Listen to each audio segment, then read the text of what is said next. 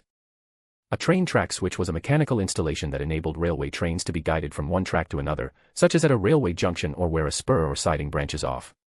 Quinn was treating the circular ring he was swimming in as a closed circular train track. Quinn wanted to create a temporary switch that would forcibly shift him to another track closer to the vortex's center. The flow of water was pushing Quinn forward, and he wanted to create an external force that would shortly alter the flow of the water, so he could create a relay from his track to another track to his side. Come on, water magic. Calling upon his magic from the depth of his magic core, he gathered more and more magic. The magic within him rolled in waves as it got stronger and stronger. When Quinn thought it was enough, he released it in a single burst in front of him in the water. An arctic blue burst of magic came out of Quinn and shot forward. The magic was supposed to push the water flow to the side so that Quinn could simply flow into that altered flow an inch closer to the center. Quinn widened his eyes when he saw that instead of signs of water flowing sideways, the water in front of him blew up. Oh, shit, screamed Quinn, immediately curled his body into a ball and braced for impact. Quinn knew what was about to come. He knew that he wasn't going to be blasted back. Oh, no, the circular flow of the water ring mixed with the disturbance he caused had created a random flow of water. He entered the disturbed zone and was immediately spinned in random directions. It was like a ball spinning on multiple axes. Quinn lost control over his body as the water current spun him at high speed. I am getting dizzy, stuttered Quinn after trying to regain balance, but the pressure around his body was too much for him to open up. He injected magic into the safety insignia and teleported away from the whirlpool. In the main room, Quinn stumbled as he tried to stand up. Oh, my heavens, come on, world, stop moving, said Quinn as he closed his eyes, laying on the floor. He put a hand on his mouth and croaked, don't vomit. Don't vomit, just don't. After calming down, Quinn stood up. Staying still for a second before taking a deep breath. I'm going to pee in there, muttered Quinn as he entered the water entrance. Scene break. For an entire week, Quinn struggled to form an altered flow that would allow him to create a shift and move closer to the center. Every day, Quinn would go inside the water vortex at least 24 times and repeatedly fail time and time again. Hundreds of bursts of water magic, each different from the last, were tested inside the harsh conditions of the vortex. A lot of them blew up in his face. Many of the attempts caused him to slam into walls of water resulting from the magic reacting with the water. Some didn't faze the water, even a single bit. Others caused him to spin around so much that he was on the urge to vomit out his stomach's contents. But after those hundreds of tests, Quinn slowly collected data and experience using water magic to control the turbulent water maintained by magic. In a way, this is similar to the first vault, thought Quinn. He recalled the snowflake icicle that had blocked his way for months. The ice was resisting my magic, and now, this water's strong flow is resisting my magic. Breakthroughs came naturally after many attempts. It was just a matter of time before Quinn could figure out how to alter the flow that would move him closer to the center. Come on, make way for me, magic, said Quinn as he collected magic and changed its nature into water magic. The Arctic blue magic emerged in front of Quinn and grew brighter as it expanded in size before contracting into a tiny sphere. It shot forward and, after a bright flash, the water that was following its intended path suddenly shifted at an angle.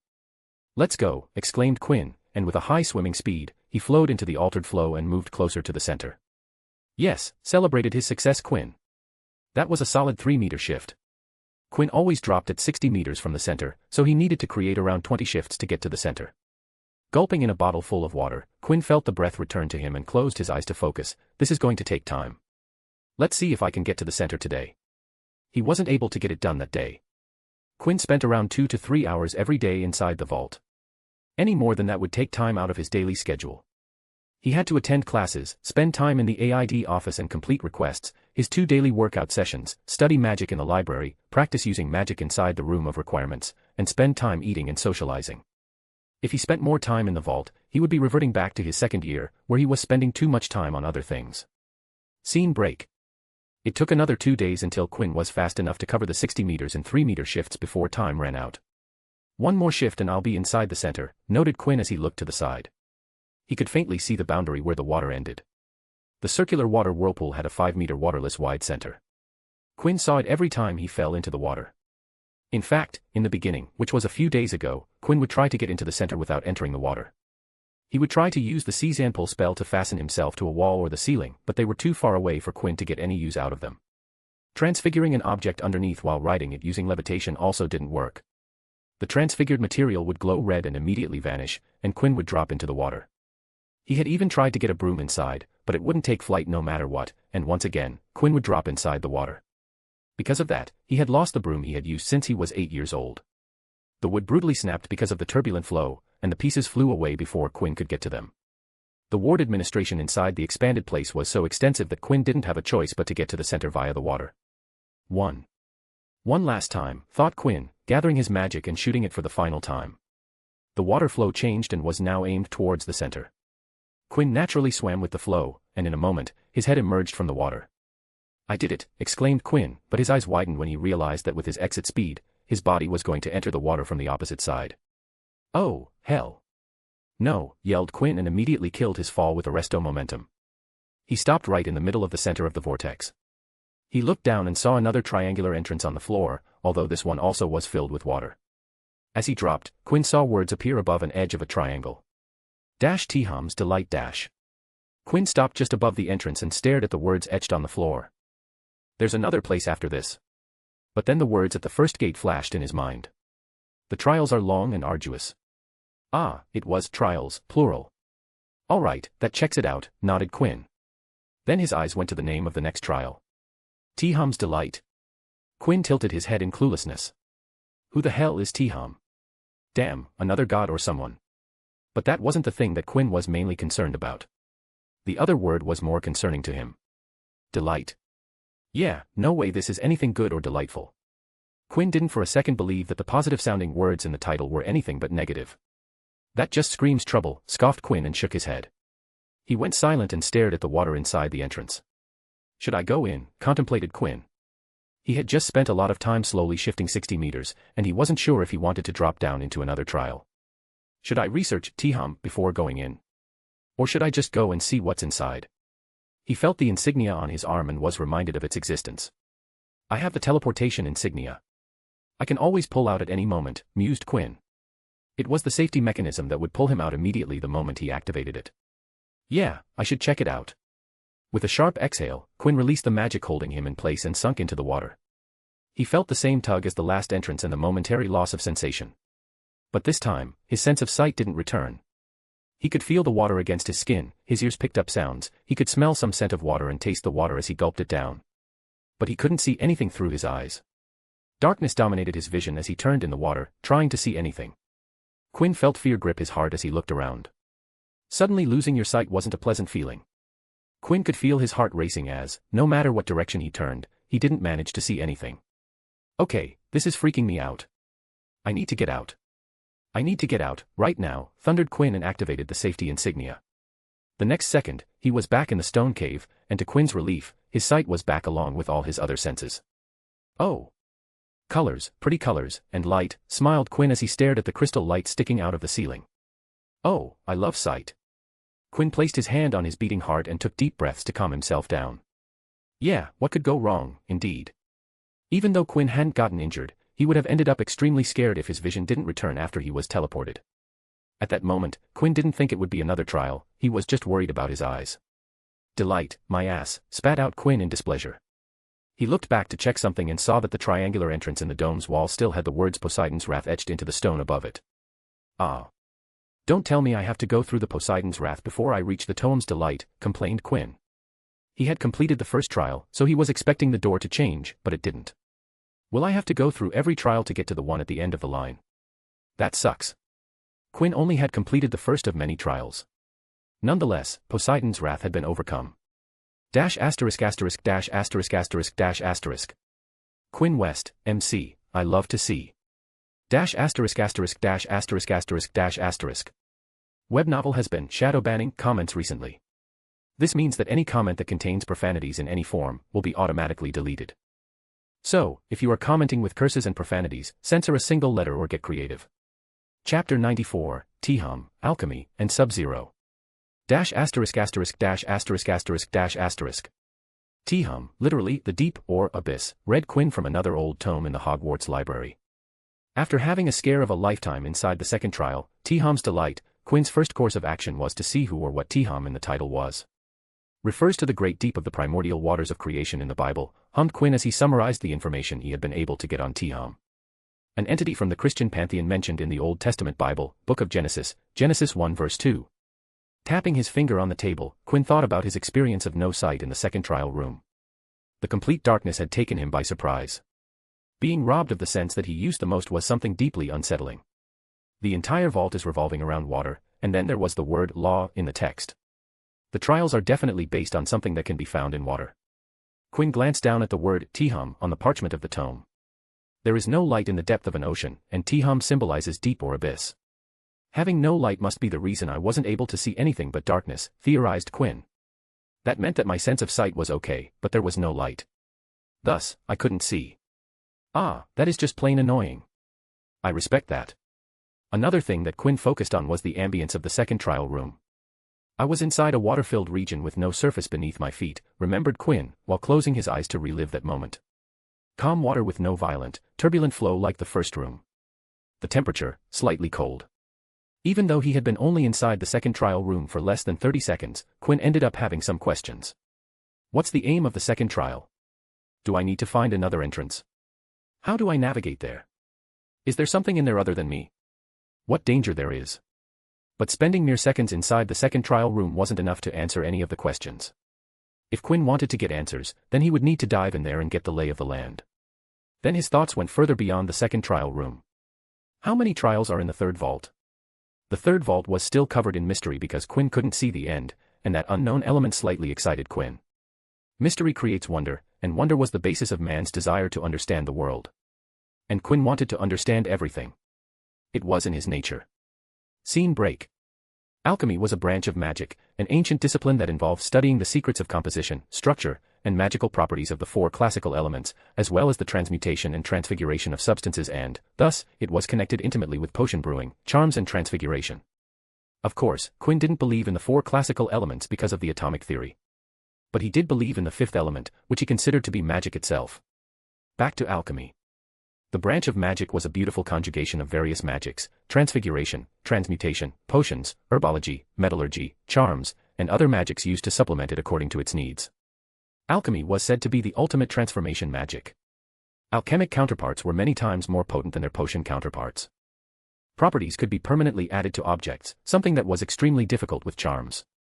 It could convert materials into completely different states from their initial forms, something that could only be a work of transfiguration but permanent. Today, inside the room of requirement, Quinn was in the middle of performing alchemy. The young alchemist was in the midst of one of his long-term projects. The project was still in its initial stages, but Quinn was making some progress. Project Sub-Zero. Series 1, Formula number 27, announced Quinn, reading from a sheet of paper that had S1F number 19 written on it. Project Sub-Zero. Absolute Zero was the alchemic material that Quinn had found inside the first vault, the Icy Vault. It was an alchemic material that was at a perpetual temperature of 0 Kelvin, 0 K. The paradoxical material contained cold energy capable of dropping the temperature of anything it came in direct contact with to 0 Kelvin, 0 K. It was the physical incarnation of infinite cold. And while Quinn couldn't get it out yet, he wasn't going to miss the chance to research it. So twice or thrice a month, Quinn would go down into the vault and collect samples of the cold energy for research. There was no information on Absolute Zero except the description. Quinn had scoured the room of requirement library to find any information on Absolute Zero but couldn't find a creation methodology or a clue to get started. It was a magic lost to the world. Project Sub-Zero was Quinn's attempt to study Absolute Zero, so that one day, he could create the alchemic marvel himself. It was an experimental approach where Quinn began at 273 Kelvin, 273 K, and made his way down to 0 Kelvin, 0 K. He had divided the project into 6 stages. Stage 1, S1, 273 K, 224 K. Stage 2, S2, 223.99 K, 175 K. Stage 3, S3, 174.99 K, 126 K. Stage 4, S4, 125.99 K, 77 K. Stage 5, S5, 76.99 K, 28 K. Stage 6, S6, 27.99 K, 0 K. The first 5 stages had a 49 Kelvin, 49 K, range, the square of the most magical number, 7.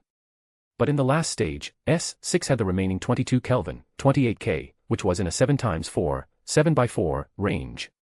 It had the power of 7 and a stable foundation of 4. The 6th stage signified that, after 6 stages, Quinn would reach the perfect 7th stage and obtain the paradoxical yet stable Absolute Zero. Quinn chose the above stages as each would be a milestone in his quest to create Absolute Zero. Seeing that Quinn was operating on S1F number 19 meant that he was still in the initial leg of the project. F number 18 showed the temperature of 209 K/-63.15 degrees Celsius. 5 degrees lower than F number 17, recited Quinn as he took notes under S1F number 19 paper. But F number 18 was unstable and broke down in under 10 minutes. F number 19 is the attempt to solve the instability of F number 18 and create a stable formula with the temperature of 209 K/-63.15 degrees Celsius or below. Quinn lit up a fire and placed a potion cauldron on it. Alchemy, or at least the alchemy Quinn knew, closely resembled potion brewing as it required a cauldron. Slowly Quinn added the ingredients into the cauldrons according to the formula. There were a lot of processed ingredients, like liquid essence extracted from plants, magically treated plant roots, frozen animal organs, transfigured filings of metal, and other ingredients that Quinn had chosen for S1F number 19. After adjusting the heat and stirring at predefined times to activate the ingredients, came some steps that set apart alchemy from potion brewing. When the mixture inside the cauldron was at the optimal state for the next step, Quinn took a deep breath and raised his hands over the cauldron, and magic flowed. Potion brewing didn't have a place for spells because they could incite instability in the influx mixtures brewing inside the cauldron. But alchemy did precisely that and introduced external magic into the mix.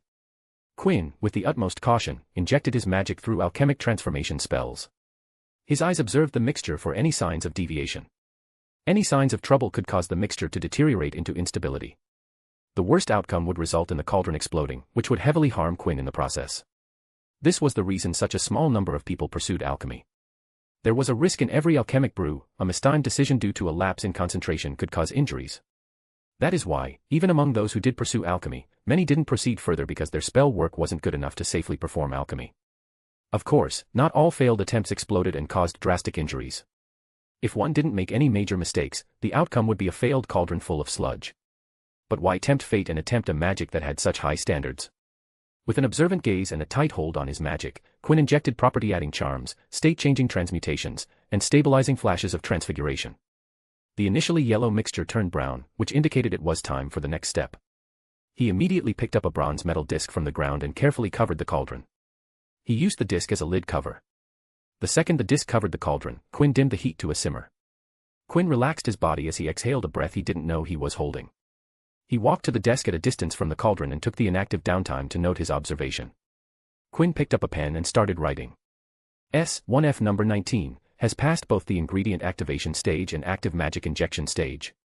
There were no noted anomalies, though the magically treated cold-resistant aluminum gave the initial mixture a yellow color. The cured brown color shows that there was a resonance between the elements, showing signs of binding and stability. Quinn raised his head and looked at the cauldron before looking back at the table and continuing. Estimated binding time is 15 minutes with an error margin of 3 minutes. The required temperature is 300 degrees Celsius. After writing down the notes, Quinn didn't sit down and relax for the next 15 minutes but got up and moved to another table with a white cloth covering the tabletop. On the tabletop, there was a cloth-covered cage and a small potion vial. Quinn removed the cloth from the cage and, immediately, 3 rats squeaked from the sudden exposure to light. Quinn looked at the rats and magically held 2 rats down as the third rat floated outside the now opened gate. The 3 rats were provided to him by Poppy for healing practice. The one he took out was a perfectly healthy rat in which Quinn would perform wound healing. The other 2 rats were sick rats with diseases that Quinn practiced cure healing magic on. He had no idea what the diseases were, and needed to first identify the illness from their symptoms and, then, cure them with healing spells or healing potions. "You 2 will come later," said Quinn to the 2 sick-looking rats. "So sit tight because the doctor will see you in a bit." Quinn again covered the cage with a cloth and floated off the table to the floor. He looked at the squealing rat pinned to the white table. With a twitch of his magic, all the hair from the rat disappeared and turned into an ugly hairless rat. Quinn picked up the potion vial and, after uncapping the lid, a drop of potion flew out of the vial and entered the rat's mouth. The squealing rat slowly turned quiet and fell unconscious. The potion was a magic anesthetic with a sleeping component attached to it. "Don't worry, buddy, this won't hurt at all," muttered Quinn as he looked at the unconscious rat. A small cut appeared on the rat's hairless skin with trace amounts of blood leaking from the wound. Quinn stared at the cut wound as he funneled magic onto the cut wound. Like magic, the blood stopped leaking, the cut knitted back, joining the 2 sides of the cut together, healing the rat's body like the cut never existed. "Success," smiled Quinn and shot a diagnostic charm at the rat to see the overall condition. The results came back positive as the rat was at full health, albeit with a slight blood loss. "Nothing dangerous. Let's try the bones," said Quinn to himself and broke the rat's leg bone with magic. By now, Quinn was used to harming unconscious rats, and breaking bones or detaching limbs elicited nothing out of Quinn. Once again, Quinn molded his magic as he knitted back the broken bones and healed the muscles, blood vessels, nerves back to normal. The heal was performed phenomenally, and when the rat eventually woke up, he won't notice a difference. Snip snip, clicked Quinn with his tongue as the rat's tail came off from its body. Operation Tail Reattachment. Beginning now. Without moving his hand or arms, Quinn's magic held the detached tail of the rat's body and used healing magic to reattach it. The muscle and skin from both wriggled as they knitted back together. When the outer layer was reattached, the thin bones set themselves together and clicked back together with magic. After that, Quinn continued to perform the list of activities on the unconscious rats given to him by Poppy. When 10 minutes passed, Quinn stopped harming and healing the rat and moved back to the cauldron before the time was up. He used a spell to check the internal temperature, and the results showed that it was about to get to the desired level. Quinn wore his protective gloves and safety goggles and removed the bronze metal lid from the top after the temperature reached the optimal level. "Excellent," grinned Quinn when he saw the change in the downtime. The brown boiling mixture had turned into transparent bubbling viscous liquid. The brown had a heavy sour smell, but the transparent liquid was scent-free. "Time to remove it from heat," said Quinn as he cut the heat at the bottom of the cauldron, and then Quinn's eyes shined with focus because it was now time for the last stretch of the process. Quinn's magic flowed out of his body and assaulted every drop of the transparent liquid with chilling cold.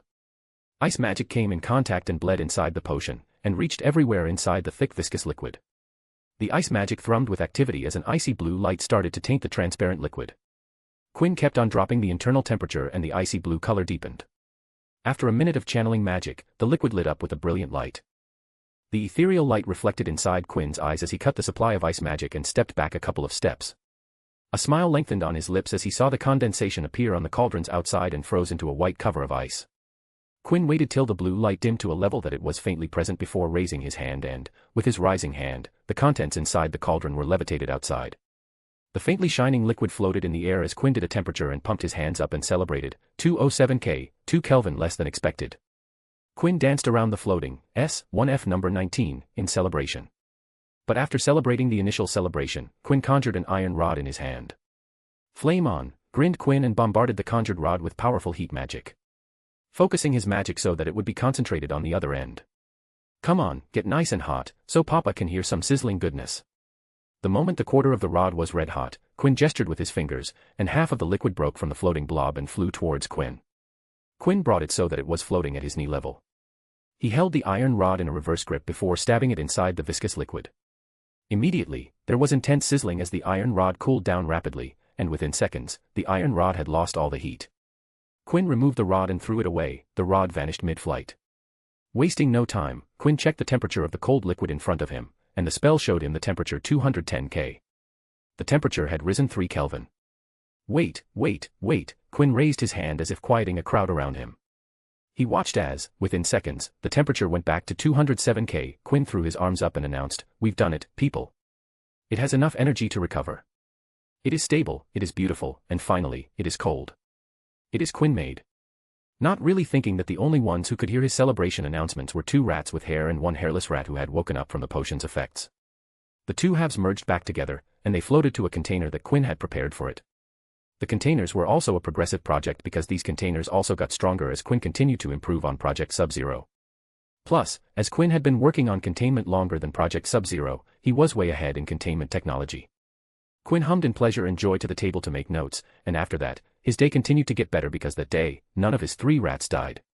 This only happened maybe thrice a week because Quinn usually ended up killing the healthy rat after failing to heal a critical injury quick enough. **************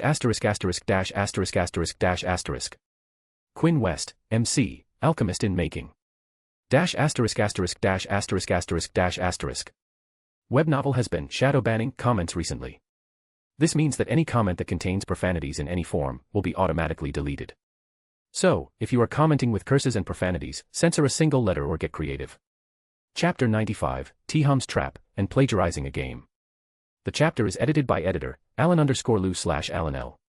*****************.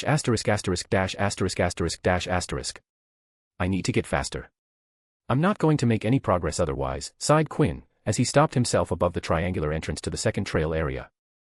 If I keep going at this rate, I'm going to use most of my time just to get past the vortex. The third vault, or as Quinn had come to call it, the aquatic vault, was set up such that if Quinn wanted to progress and make it to the next trial area, he would need to successively get past the previous trials. The vortex in Poseidon's wrath was very turbulent. Every time he plunged into the violent water, it would take at least half an hour to get to the center of the vortex. To Quinn, that half an hour was time wasted, time in which he could be making progress in the second trial, T-Hum's delight. Well, practice makes perfect, so I have to keep coming here every day. I'll eventually get faster, sighed Quinn before releasing the arresto momentum, which was holding him in his place. The water engulfed Quinn as he was pulled into the waters leading to the second trial. T-Hum's delight. Like before, Quinn opened his eyes to see nothing. Complete darkness, with only a sensation of slightly cold water covering him from all sides. He felt that visually and orally. Quinn wasn't able to see his hand pass in front of his face. The only way Quinn could tell that his eyes were open was through blinking consciously. The only sounds Quinn could hear came from himself, like when he wildly moved his limbs to create some sound, but even then the noise died immediately, and every sound that Quinn made from floating inside water sounded strange. T-Hum's delight was hauntingly still and silent. After the first minute or so, he shifted slightly and experienced a sudden revelation. Oh, my shoulder makes a sound when I move it, apparently. A couple of minutes in, Quinn was able to experience a nothingness he had never felt before, with his mind startlingly clear. And just like that, within minutes, Quinn's calm mind slipped into nothingness, and he lost himself inside T-Hum's delight. With a clear, yet blank mind, Quinn closed his eyes in the dark. And sunk into a state of emptiness. Scene break. After an unidentified amount of time, Quinn's empty mind suddenly sparked with activity. He wasn't seeing anything and had to consciously blink his eyes to assure him that his eyes were open. Damn it. I did it again, yelled Quinn in his mind, berating himself. He channeled the magic in the teleportation insignia that was on his hand, and soundlessly, he disappeared from T-Hum's delight. Quinn came out of the water from the triangular entrance and entered the front stone cave. Not a drop of water could be seen on his body because of the wards. The second he stepped on the floor, Quinn furiously looked towards the waterproof proof bag he had been bringing with him for a week, and it snapped open. A pocket watch flew out. The pocket watch stopped in front of Quinn, and the lid opened to show the watch's face to him. He saw it had already been 1.5 hours since he had arrived in the vault. This is great. Just $#King great, cursed Quinn, his face twisted by anger. He got angry with himself, though. $%at, I only have 2 hours today. Arg, with a throaty roar, Quinn stomped on the ground. A wave of magic traveled through his legs down into the ground. The ground beneath Quinn got transfigured and suddenly sunk down in a dent. And because he wasn't careful, Quinn stumbled and fell down on his butt. As he sat on the ground, Quinn thought about why he disliked Hogsmeade Delight. The reason was simple, he liked it a bit too much. If he didn't move and just stayed still, he felt the perfect stillness and serenity of the second trial room. Quinn heard nothing, saw nothing, he began to feel as though he was stretching in all directions, that his being was filling the void. Of course, it was all in his head, but he loved every instant of it. The feeling was absolutely transcendent. It was addicting. After the events of last year, Quinn had developed a strong desire to be in control. He craved it and rigorously sought it after. The feeling of being in control hadn't drastically changed his life. Even before the events of the Sin Vault, Quinn still had some tendencies in which he liked to be in control. Presently, these tendencies were considerably stronger than before, but nothing life-altering. Usually, that desire became fulfilled when he was in complete control of his magic, with day-to-day activities, and when he controlled his speech and behavior. He exercised Muay Thai every day without fail because it gave him a sense of control over his body. The interior design of the AID office was specifically designed to put Quinn in control. Quinn had also decided the place of everything inside the workshop. Luna, the other user of the workshop, wasn't allowed to change anything. But then there was Hogsmeade Delight. It cleared Quinn's mind to an unnatural level and made him feel that losing control was fine, that he could relax, that he didn't have to worry about anything. He had purposely allotted 2 to 3 hours every day to the aquatic vault, although in his initial few visits Quinn had exceeded that time by at least an hour because he would lose himself inside the vault. Lately, he had gotten it under control and didn't lose himself as much, but there were times like this when he slipped up and let the ambience of the second trial lull him into total blankness. The time he spent inside Hogsmeade Delight felt great to Quinn, but when he exited Hogsmeade Delight, the realization that he had lost self-control struck him, and that didn't feel well to Quinn. The delight in Hogsmeade Delight truly made sense, but as Quinn had thought when he learned the trial's name for the first time, it was pure trouble. $$ and carat at, asterisk, plus, $, hashtag and, $% cursed Quinn. He usually didn't curse, but when he rarely did, he didn't stop in the middle. It was quite clear how pissed Hogsmeade Delight made him. Quinn got up, packed up his bag, threw it to the side, and turned back to the triangular entrance of Poseidon's Wrath. Even though he only had half an hour remaining, Quinn wouldn't let that time go to waste. $% carat and asterisk. Scene break. Quinn was sitting behind his office desk while reading a book on magical pathologies. It introduced the effects of magical diseases on the human body. To properly learn healing magic, one needed to read up on loads and loads of books. The amounts of subjects that needed to be covered were vast and extensive. These days, Quinn had been studying anatomy, physiology, and pathology. He was balancing healing magic, his own studies, and the vaults. It will take some time to make them accessible memory books, muttered Quinn, turning the pages. He read every word while trying to understand the anomalies that were written in the tome. Should I try a different method to connect concepts? The Josh Kaufman method seems interesting. Storing knowledge inside his mindscape that he gained from books, or tomes, was more complicated than storing daily events. Recalling every word in a book only from his memory was simple enough, the problem came when he needed to comprehend the concepts and information. Truly retaining information took more time, and it also took more time to create the memory book immersion that increased the time and complexity of the process. Quinn connected concepts to other concepts and then compiled the concept net into a memory book. After that, numerous concept memory books needed to be linked to fasten his recall speed. Quinn wasn't new to concept retention, as he had been doing it before he came to Hogwarts. It was one of the things that enabled Quinn to go through information quickly and keep uniform progress in multiple disciplines of magic without leaving anyone behind. And because he was taking on more magic as he grew up, Quinn actively researched efficiency aspect occlumency, as he was interested in that field. Efficiency aspect occlumency was Quinn's most advanced magic. It was more advanced than any other magic he had learned since coming to this world. Take the present example, healing magic was an extensive subject, and even though its start Poppy had set a pace that she thought wouldn't interfere with his general school studies, Quinn had thrown that pace away the moment he received it. He studied at his own pace, and that pace was much faster than what Poppy had imagined. Quinn's learning pace made Poppy think that he was just studying healing magic, as he was learning very fast. She thought that Quinn was slacking in his general school studies, but Quinn had squashed that line of thought by performing all the magic a fourth-year student needed to know to Poppy, which showed her that she didn't need to worry about anything. As he continued to read, Quinn heard a knock followed by the ring of the door chime. Quinn looked up from his book to see who was visiting, and his eyes slightly widened when he saw the person who had entered the office. With shoulder-length red hair, almond-shaped green eyes clad with a forest green robe, the professor of Muggle Studies entered the AID office with a slight smile on her face. "Professor Potter, what a surprise. I wasn't expecting your visit," greeted Quinn. He then stood up from his barstool while closing his book. "Good evening, Mr. West," replied Lily as she admired the interior of the room, which had changed since her last visit. She looked at the paintings on the walls and asked while looking at the paintings, "Mr. West, I have to ask, is there a reason you don't have magical paintings?" Magical paintings, unlike their non-magical counterparts, moved. The painting's subject, background, and foreground were all animated to move in a lifelike manner. "I'm not a fan of magical paintings, Professor. I like my paintings when they don't move. I think they are more beautiful that way." "It leaves more to the imagination," replied Quinn, observing the professor as she appraised the art. Lily turned towards Quinn, and the host gestured to the visitor to take a seat. "What can I do for you today, Professor?" asked Quinn as both of them took their seats. He couldn't think of any reason why Lily Potter had come to the office. "From her expression, it doesn't seem like she knows about my interactions with her daughter," speculated Quinn. Quinn didn't launch a legitimacy probe because, first, he wanted to try the spoken means of communication before snooping inside Lily's mind. "I have been thinking of new ways to introduce the Muggle culture to my students, but I haven't been able to think of a way that would engage the students and not leave them confused and feeling detached," sighed Lily as she introduced her reason for her visit. She looked up at Quinn and suggested, "I came here to see if you would be able to help me find a solution." And as she said that, Lily pulled out an AID card and showed it to Quinn. Now that is a unique problem that you have brought me, Professor," hummed Quinn thinking about the problem. "Something that would engage us, the students." "Yes, I'm thinking something they could use in their daily lives," added Lily, watching Quinn, who now had a thoughtful solution on his face. After half a minute of thinking, Quinn broke the silence. "From the top of my head, I can think of one thing that would engage your students." "What is it?" asked Lily, excited for the idea. Quinn smiled as he replied, "Isn't it obvious, Professor? All of your students are teenagers, and teenagers, or children in general, love games." "Games?" asked Lily in confusion. She wasn't sure if games would help her students who came from wizarding households.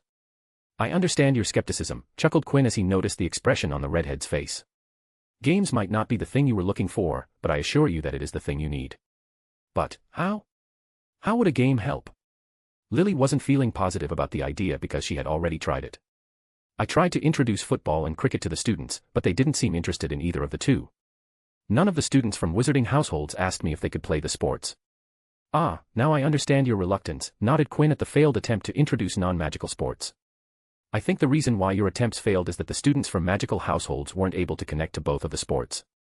With a thrilling game as Quidditch being part of their lives, games like football and cricket might not seem that interesting." "But Professor, I'm not talking about sports," grinned Quinn. Oh no, he wasn't thinking about sports, nope. He was thinking about something else. Something that would be mighty fun to create, thought Quinn as he told Lily of his plan. Scene break. The first thing the students heard as they entered the Muggle Studies classroom was Professor Lily's jubilant voice. "Good afternoon, students. Please step in and gather around the table in the center." When they looked around the classroom, they saw that the desks and tables had been removed. Instead, there were 6 square tables around the classroom, with a 7th square table in the center of the room. They noticed something on every table, but they couldn't recognize the object on the table because a sheet covered it. The third-year Gryffindor and Hufflepuff students slowly arrived at the classroom in batches, and Lily waited near the door with an excited smile on her face while greeting them pleasantly. She was looking forward to today's lesson. Hermione bumped Ivy's shoulder and whispered while looking at the covered center table, "Hey, do you have any idea what's all this?" Ivy looked at all 7 tables before glancing at her mother. "No, I have no clue about what is all of this." Professor Potter didn't tell me about this," replied Ivy with a whisper back to Hermione. Lily had instructed both Potter twins to call her Professor Potter when they were in public at the school. "I wonder what the professor has planned for today," whispered Hermione as he narrowed her eyes, trying to figure out what was below the cloth. All the students had arrived and were chatting to each other, discussing what would happen today. "Now that everyone is here, let's get started," announced Lily as he made her way across the crowd of students to the center table. "Today, we are going to do something fun." She looked at her students with a smile and continued, "We are going to play a Muggle game today. A game that I played when I was a child, and I am sure that the Muggle-born students would recognize the game." The students from the wizarding household looked uninterested. Some half-blood students who were familiar with the non-magical side seemed moderately interested, while the Muggle-born students looked at the center table, trying to figure out the game's identity.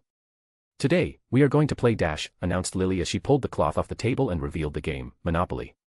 All Muggle-borns recognized the game at once because of its popularity.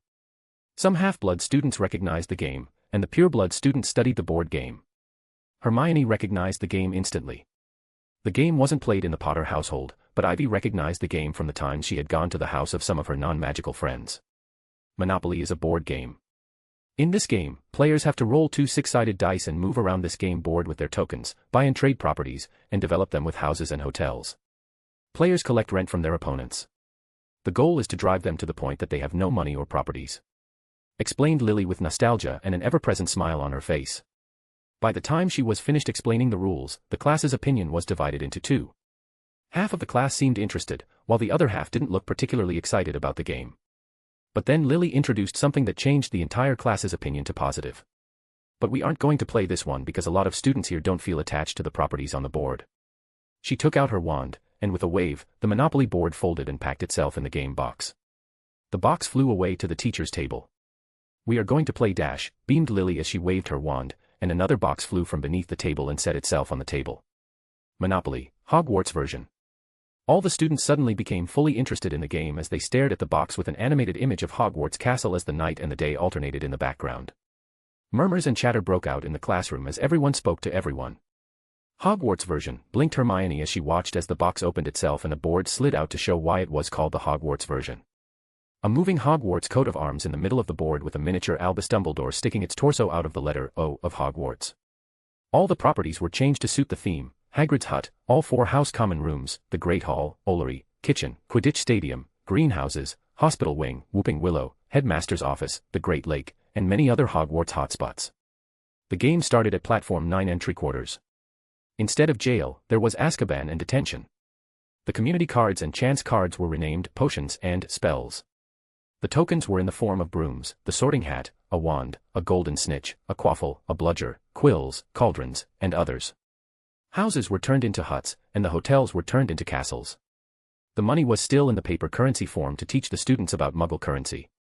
Other than that, everything on the board was animated and truly looked like a part of the wizarding community.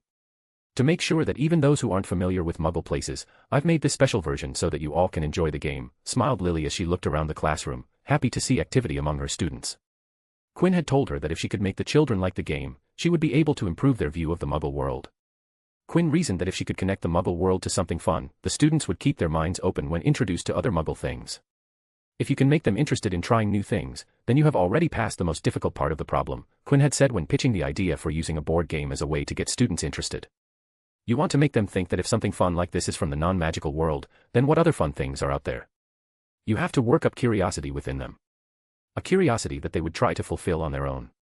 After listening to Quinn, she realized that something as simple as a board game could help the students get interested in the Muggle world. She waved her wand, and the covers from the rest of the table flew away, revealing 6 more game sets. "Please take seats around the tables and start playing. There will be no studying today. Today we're going to play the game and have fun," announced Lily with a bright smile on her face. Other than making her students interested in the Muggle worlds, Lily also agreed to this idea for personal reasons. Monopoly reminded Lily of the times before Hogwarts. It reminded her of the time when Lily and her sister, Petunia, were still on good terms and played the game together with their parents as a family. Those were simpler and happy times, and she wanted her students to experience that. Maybe with this, I can reduce house rivalry a little bit, thought Lily as she saw Hufflepuff and Gryffindor students mingling together. Ivy Potter marveled at the Hogwarts-themed Monopoly game when she felt a tug on her arm and distractedly looked towards her side. "Yeah. What is it?" Ivy asked Hermione, who was staring at the game board. "Look in the bottom right corner of the board," whispered Hermione and pointed at the game board with her eyes. Ivy's eyes returned to the game board and went to the bottom right corner of the board. Her eyes widened when she saw the small logo that silently sat there. AID. The small logo of AID Productions on the board meant that her mother had gone to that person. And that the new game was his work. "Quinn West made this," uttered Ivy as she continued to stare at the board. It made her wonder about Quinn. He had neither approached her nor Hermione to claim the debt they owed him. Forget approaching them, Quinn didn't even look at them when they passed each other in the hallways. Sometimes she felt relieved that he ignored her because if he looked at her regularly, she would automatically think that he wanted something and that was stressful for her. On the other hand, whenever she thought about Quinn, it made her nervous because she wanted to be free of the debt, and him not acting on it just made her wonder when the day would come when he would ask them to do something and free them of their debt. Scene break. The creator's question was amid drafting instruction documentation and building models to send home. The reason Quinn had thought Lily's request was going to be fun was because he saw a business opportunity in it. And not just an AID business opportunity, but a West business opportunity. He had made a simple Hogwarts version of Monopoly, and that was just something that Lily Potter could use in her class. On another note, Quinn had created a better Hogwarts version with more charms and features. The version that he had built had tokens and pieces that moved on their own, like wizarding chess. Three-dimensional animations were applied on the boards for a more immersive feel. Quinn knew that not all people wanted to play the Hogwarts version of Monopoly, so he also designed another version, a Magical Britain version. This version featured properties from all across Magical Britain and was much more expensive than the Hogwarts one. He was especially proud of how the miniature goblins handled the banking for the players so that they could enjoy the game without the additional responsibility of the banker. The money was in the standard wizarding currency with an additional platinum coin. "This is going to make money," chuckled Quinn as he transmuted and charmed a piece of quartz to take the shape of the player. "Once this hits the market, children are going to pester their parents to dish out money. This time, I'm going to fill a bathtub with galleons instead of sickles." Quinn laughed alone in his workshop as he continued to build a model that he was going to send home for demonstration purposes. Money. Oh, sweet money. Dash asterisk asterisk dash asterisk asterisk dash asterisk. Quinn West, MC, copyright can't touch me. Lily Potter, Professor, enjoying the nostalgia. Dash asterisk asterisk dash asterisk asterisk dash asterisk. Web novel has been shadow banning comments recently. This means that any comment that contains profanities in any form will be automatically deleted. So, if you are commenting with curses and profanities, censor a single letter or get creative. Chapter 96, Horrors, Hit Wizards, and Raid. Dash asterisk asterisk dash asterisk asterisk dash asterisk. A small, lonely single-story wood cabin built with logs notched at the ends laid one upon another with the spaces filled with mortar, stood in a small clearing inside a dense forest. The log cabin was traditional in its design, a sloping, single-gabled timbered roof and small windows. Inside the forest trees surrounding the log cabin stood men and women in various attires, although all of their clothes had one thing in common, all wore some kind of overcoat. "Are you sure the intel is solid?" asked a tall, well-built, fair-skinned, handsome man who had lustrous black hair. The man had an air of casual elegance with a tinge of mischievousness. "It's legit information." Conebush and Clock saw them gathering inside the cabin, answered a tall, thin man with hazel-colored eyes and untidy black hair that stuck up at the back. The man was well-groomed and had an indefinable air of confidence. "Potter, Black, come on, the hit wizards are ready," called out Captain Auror Gawain Robards. "It's time to infiltrate the site." Senior Aurors, James Potter, and Sirius Black turned to face their captain and nodded in response. An Auror was a magic user who acted as a highly trained law enforcement official for magical governments. Auror training was immensely difficult and intensive, so there were few qualified applicants. Aurors of different countries dealt with different high-risk situations that were most prominent to them. Their training and areas of responsibility varied greatly depending on the type of threats for which they were prepared for and the magical education they had received beforehand. The hierarchy within the British Auror's office went as follows. Trainee Auror, Junior Auror, Senior Auror, Captain Auror, Head Auror. James Potter and Sirius Black were senior Aurors with a considerable amount of experience. On the other hand, Gawain Robards was a Captain Auror with excellent leadership skills. In charge of his own squad of 2 senior Aurors and 5 junior Aurors. Gawain Robards was one of the few Captain Auror in the Auror office and reported to the head Auror Rufus Scrimgeour, who was in charge of the entire Auror office. The Department of Magical Law Enforcement had squads of trained hit wizards and witches, whose job was to move out in dire and dangerous situations at a moment's notice, either to disperse a crowd during riots or to apprehend dangerous wizarding criminals once they had been located. While hit wizards were trained to fight dark wizards, just like the Aurors, Aurors were more of an elite force whose abilities went far beyond simply arresting suspects, such as investigation, concealment, disguise, stealth, tracking, poisons and antidotes. Hit wizards seemed to be primarily a fighting and controlling force and did high-risk arrests, riot controls, and hostage situations and weren't trained to investigate crime. In non-magical terms, the distinction would be roughly comparable to that of the Homicide and Major Crimes Command and the Specialist Firearms Officers of the Metropolitan Police. In the United States, the equivalent of this would be the differing roles of elite paramilitary units, example, SWAT, compared to National Criminal Investigative Bodies, example, FBI. In the current situation where Aurors were going to a potentially dangerous situation, they would call upon hit wizards, who had superior offensive training and capabilities. Many Aurors and hit wizards gathered for the final briefing before they started the operation. According to the information we have, the log cabin you see there is the meeting place of the Novellus Actionites. Currently, multiple members are in the cabin. We're going to apprehend them, stated Gawain as he addressed the gathered team. We all know this is an important mission. Some issues between the higher-ups have delayed this mission. We should have been deployed to deal with this situation a long time ago. The conflict between the Department of Magical Law Enforcement head, Madame Amelia Bones, and the Cornelius Fudge's minister faction had finally been put aside because of the looming threat from the Novellus Actionites. This operation is going to be the first of many. As such, we need to obtain success so that the higher-ups get off our backs and let us do our work. Failure isn't an option, so don't mess up. Black and Buttonwood are going to be at the front. Check for charms and wards, make sure we aren't detected. I want the element of surprise with us, ordered Gawain, looking at Sirius and junior Auror Shelley Buttonwood. Both Aurors and Hit Wizards were trained in stealth and detection. Sirius Black and Shelley Buttonwood were his two best ward charms experts, so he chose them to make sure they went inside undetected.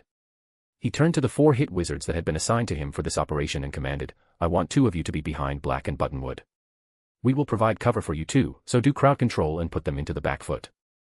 The other 2 will be at the back in case of an ambush and will provide further cover. James, you take your 2 and apprehend as many as you see. Act as a 3-man team and handle the hostiles, Gawain instructed James and the 2 junior Aurors under him. He then turned to the remaining 2 junior Aurors and ordered, you 2 will be with me. We'll be in the center and we will act according to the situation.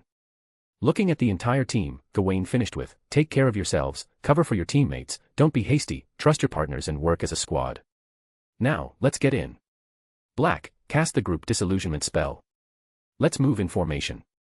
The team moved in formation as Sirius raised his wand and cast an enchantment that turned a group of people invisible, while the people disillusioned could still see each other. It was a spell used by the more talented Aurors and Hit Wizards that were talented in the field of charms. Dull, silvery light was emitted from Sirius's wand tip in a circular wave, and as it passed through the Aurors and Hit Wizards, they turned invisible to the world. Let's go, commanded Gawain, and the team silently moved towards the log cabin. With Sirius Black and Shelley Buttonwood in the lead, the group moved forward as the 2 in front continuously cast to check the presence of wards. The 2 didn't find any ward until they reached the threshold of the cabin, where they found a detection ward. Shelley Buttonwood raised her hand in a fist, which caused everybody to stop. She looked at Sirius, and the senior Auror nodded before holding his wand vertically. He waved it in a pattern and, slowly, a red tint appeared in front of them and expanded. Buttonwood opened her fisted hand and moved her wrist forward to motion the team that it was time to move again. Everybody walked ahead and passed through the red tint. The red coloration corresponded to the region whose function had been disabled. As long as everyone passed through the red layer, the detection ward wouldn't pick anyone up. The invisible squad entered the log cabin with a simple unlocking charm, as the door had nothing on it. Dust, cobwebs, sheets on furniture, broken tables, chairs, windows, lamps, gaps in the floorboards, holes in the walls, chandelier with broken strings of crystals, broken glass on the floor, rust, mildew, ripped curtains, and shadows around the room greeted the team. It looked like no one had lived or even visited this place for ages. But the scouts had clearly reported that they had seen people going inside the abandoned log cabin. All sets of eyes looked around the cabin to see the entry point, and one of the Hit Wizards gained everybody's attention by pointing at the corner of the log cabin. The rest of the team followed the lead and saw crates lined on the floor against the wall. The Hit Wizard carefully stepped out of formation, stood in front of the second box from the left, and pointed at the wooden crate. It took the rest of the team a couple of seconds to understand what they were looking at before it clicked. The dust pattern on the crate was different from the rest of the boxes. Meaning, it had been moved. And in the abandoned place, this was the only indication of disturbance. Gawain nodded, giving authorization to the Hit Wizard, who then used his wand to lift the crate and rotate before setting it down.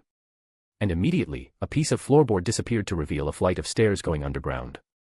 The team had found one of the meeting places of the Novellus Actionites.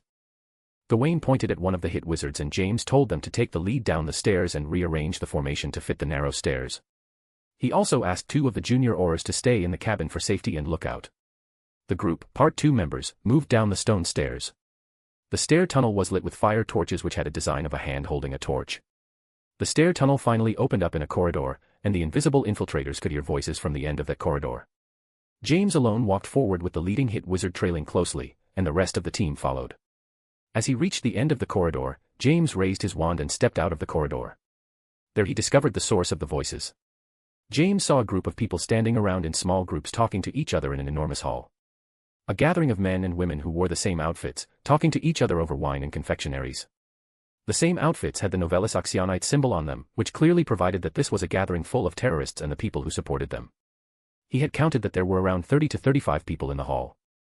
The mission group had 12 members, and with 2 people above in the log cabin, the current body count was 10 people, 1 captain auror, 2 senior aurors, 3 junior aurors, and 4 hit wizards.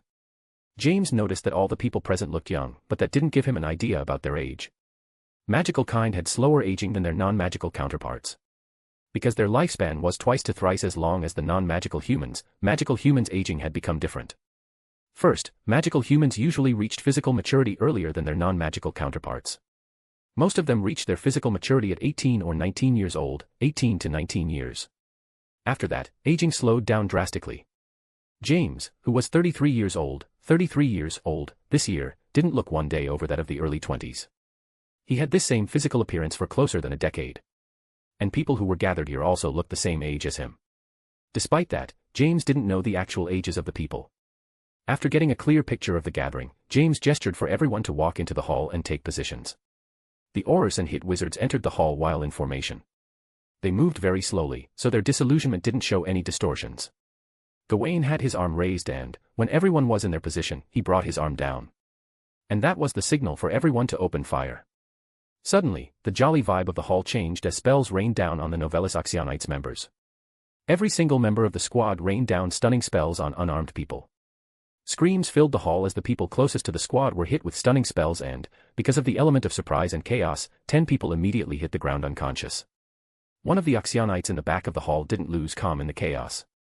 She threw a revealing charm toward the group that revealed them to the rest of the party.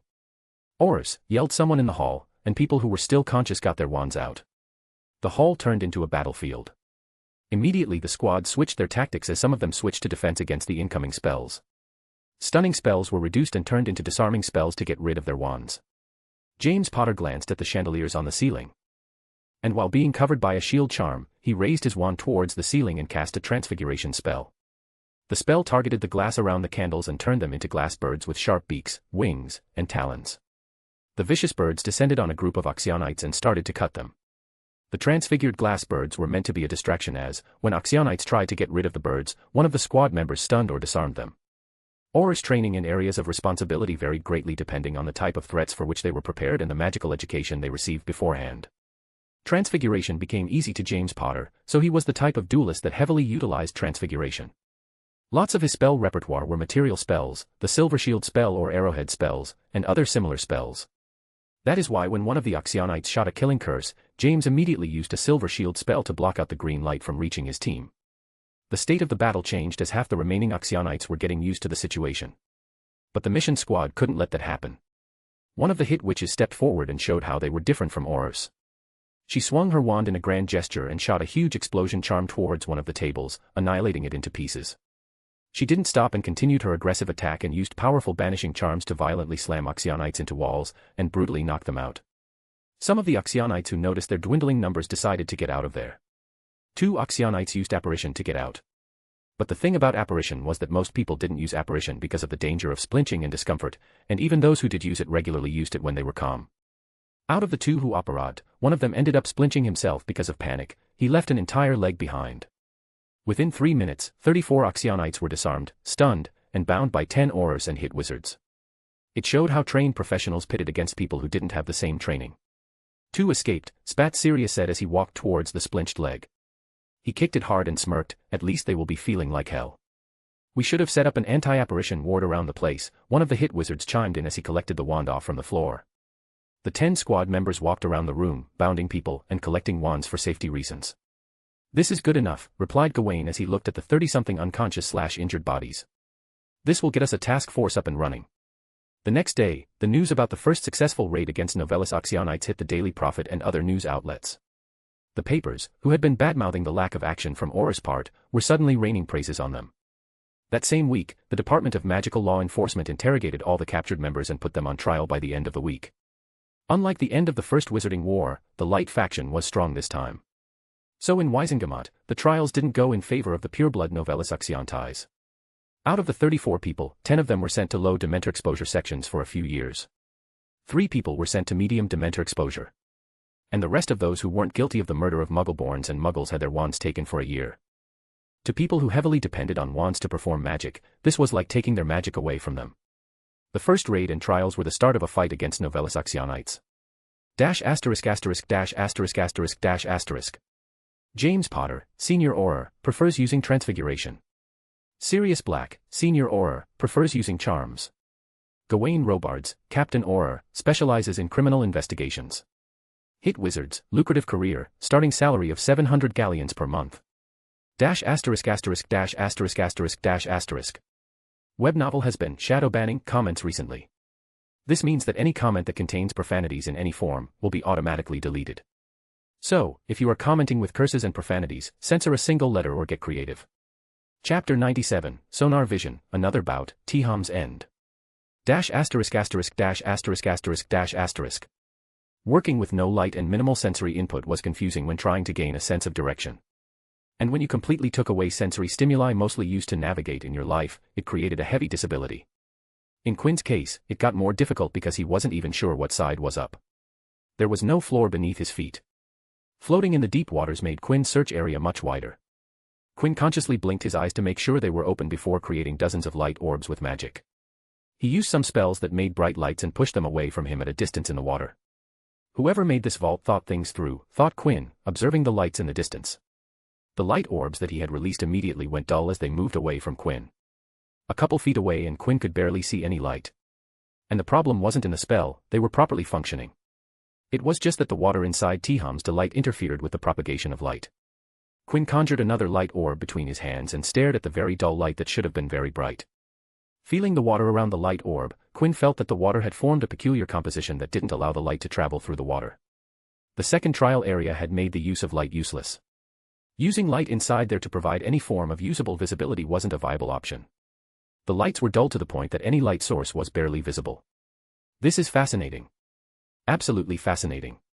Admired Quinn the water, even though it made his work there difficult, not sure where I can use this, though. Quinn dispelled the lights and concentrated on his magic to use another approach to navigate.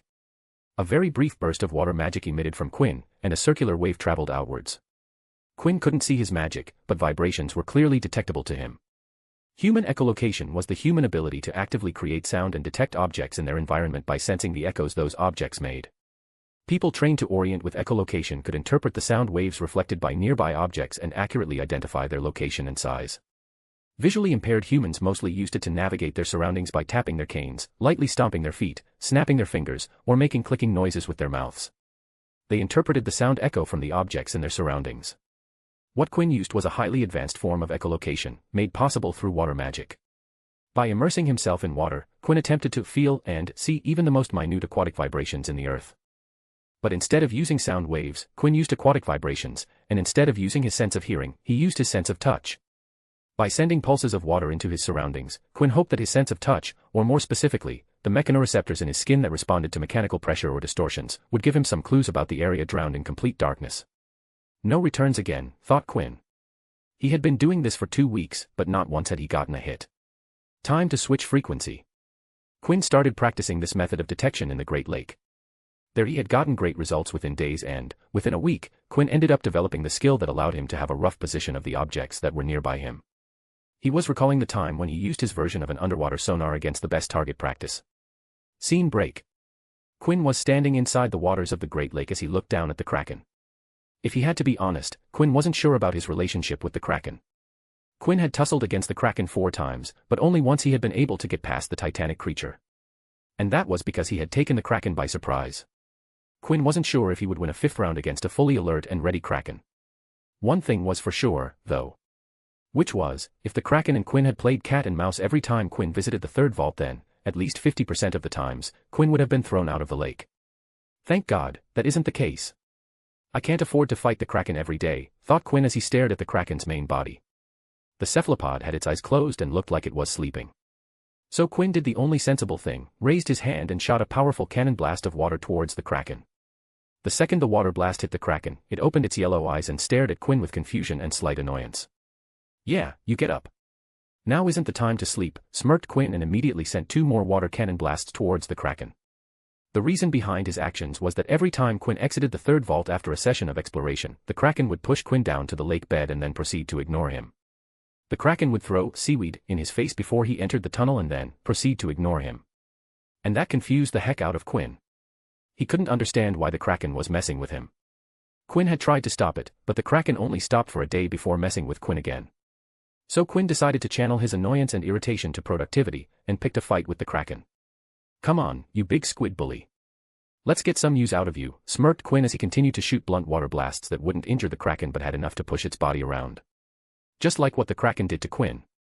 The Kraken felt irritated from being awakened from its nap and from the continuous body blows from Quinn. It raised its 2 tentacles, and both moved towards Quinn, bringing a smile to the target's face. "Now we are talking," grinned Quinn and clapped his hand in front of himself, and immediately the surrounding water with Quinn in the center turned black. Waves and waves of black erupted, covering everything in inky black. Now both the Kraken and Quinn had their vision impaired by the opacity of black water. Practical learning was what suited Quinn. So that's why he had decided to learn aquatic sonar detection. As Quinn personally learned better with stress and pressure, he picked up a fight with the Kraken, rather than just sitting around and just detect the Grindylows hiding in the weeds. Activating sonar. Test 1, burst frequency, 40 kHz. One spherical wave of water exuded outwards with Quinn as the source. Then, Quinn waited for a response from the Kraken's incoming tentacles. Quinn had trust in the method. He was sure that the special water wave created from his water magic would return to him before the Kraken's tentacle. And it did. Quinn felt vibrations with traces of magic come back to him. The traces of magic marking the vibrations in the water told him that these vibrations were from the water wave he had exuded. "Ah, so this is how it feels when something is rushing at you. The haptics are amazing," wondered Quinn with a smile blooming his face as he waved his hand to his right, and a wall of ice manifested moments before a tentacle came swimming towards Quinn.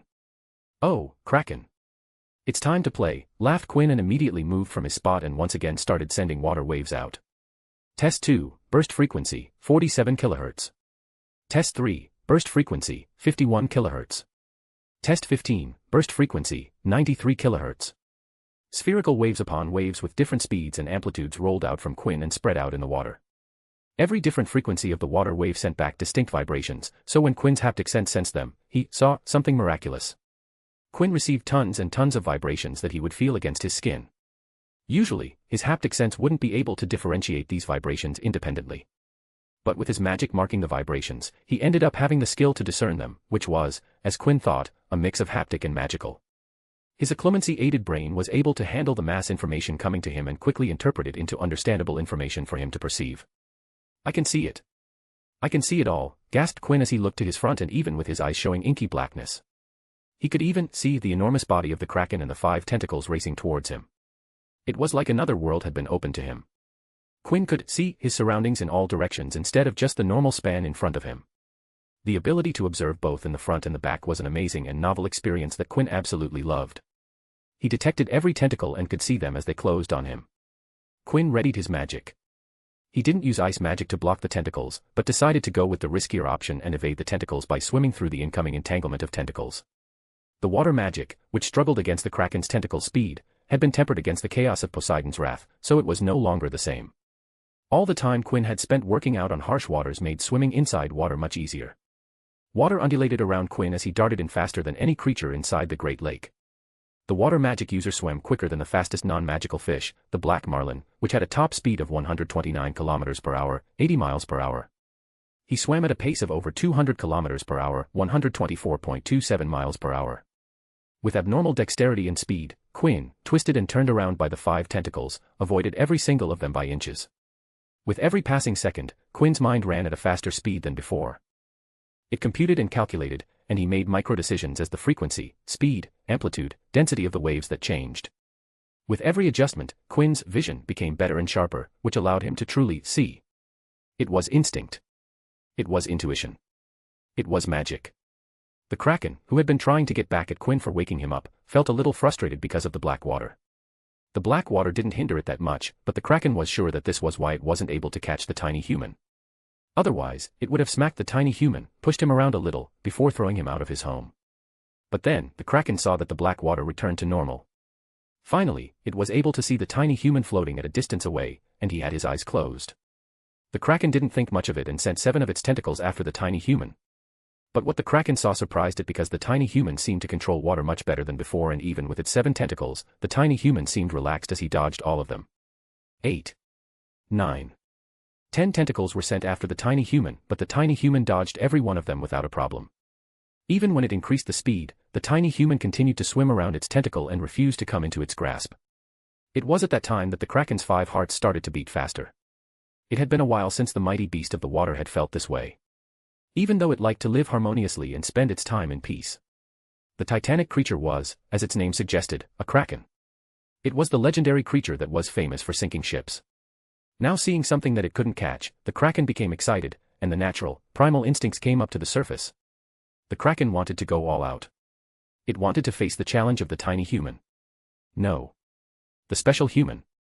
Yellow eyes shined with rigor, and the lake shook uncountable tall, massive tentacles fully came out and raised themselves. Fully showcasing the legitimate size of the titanic creature.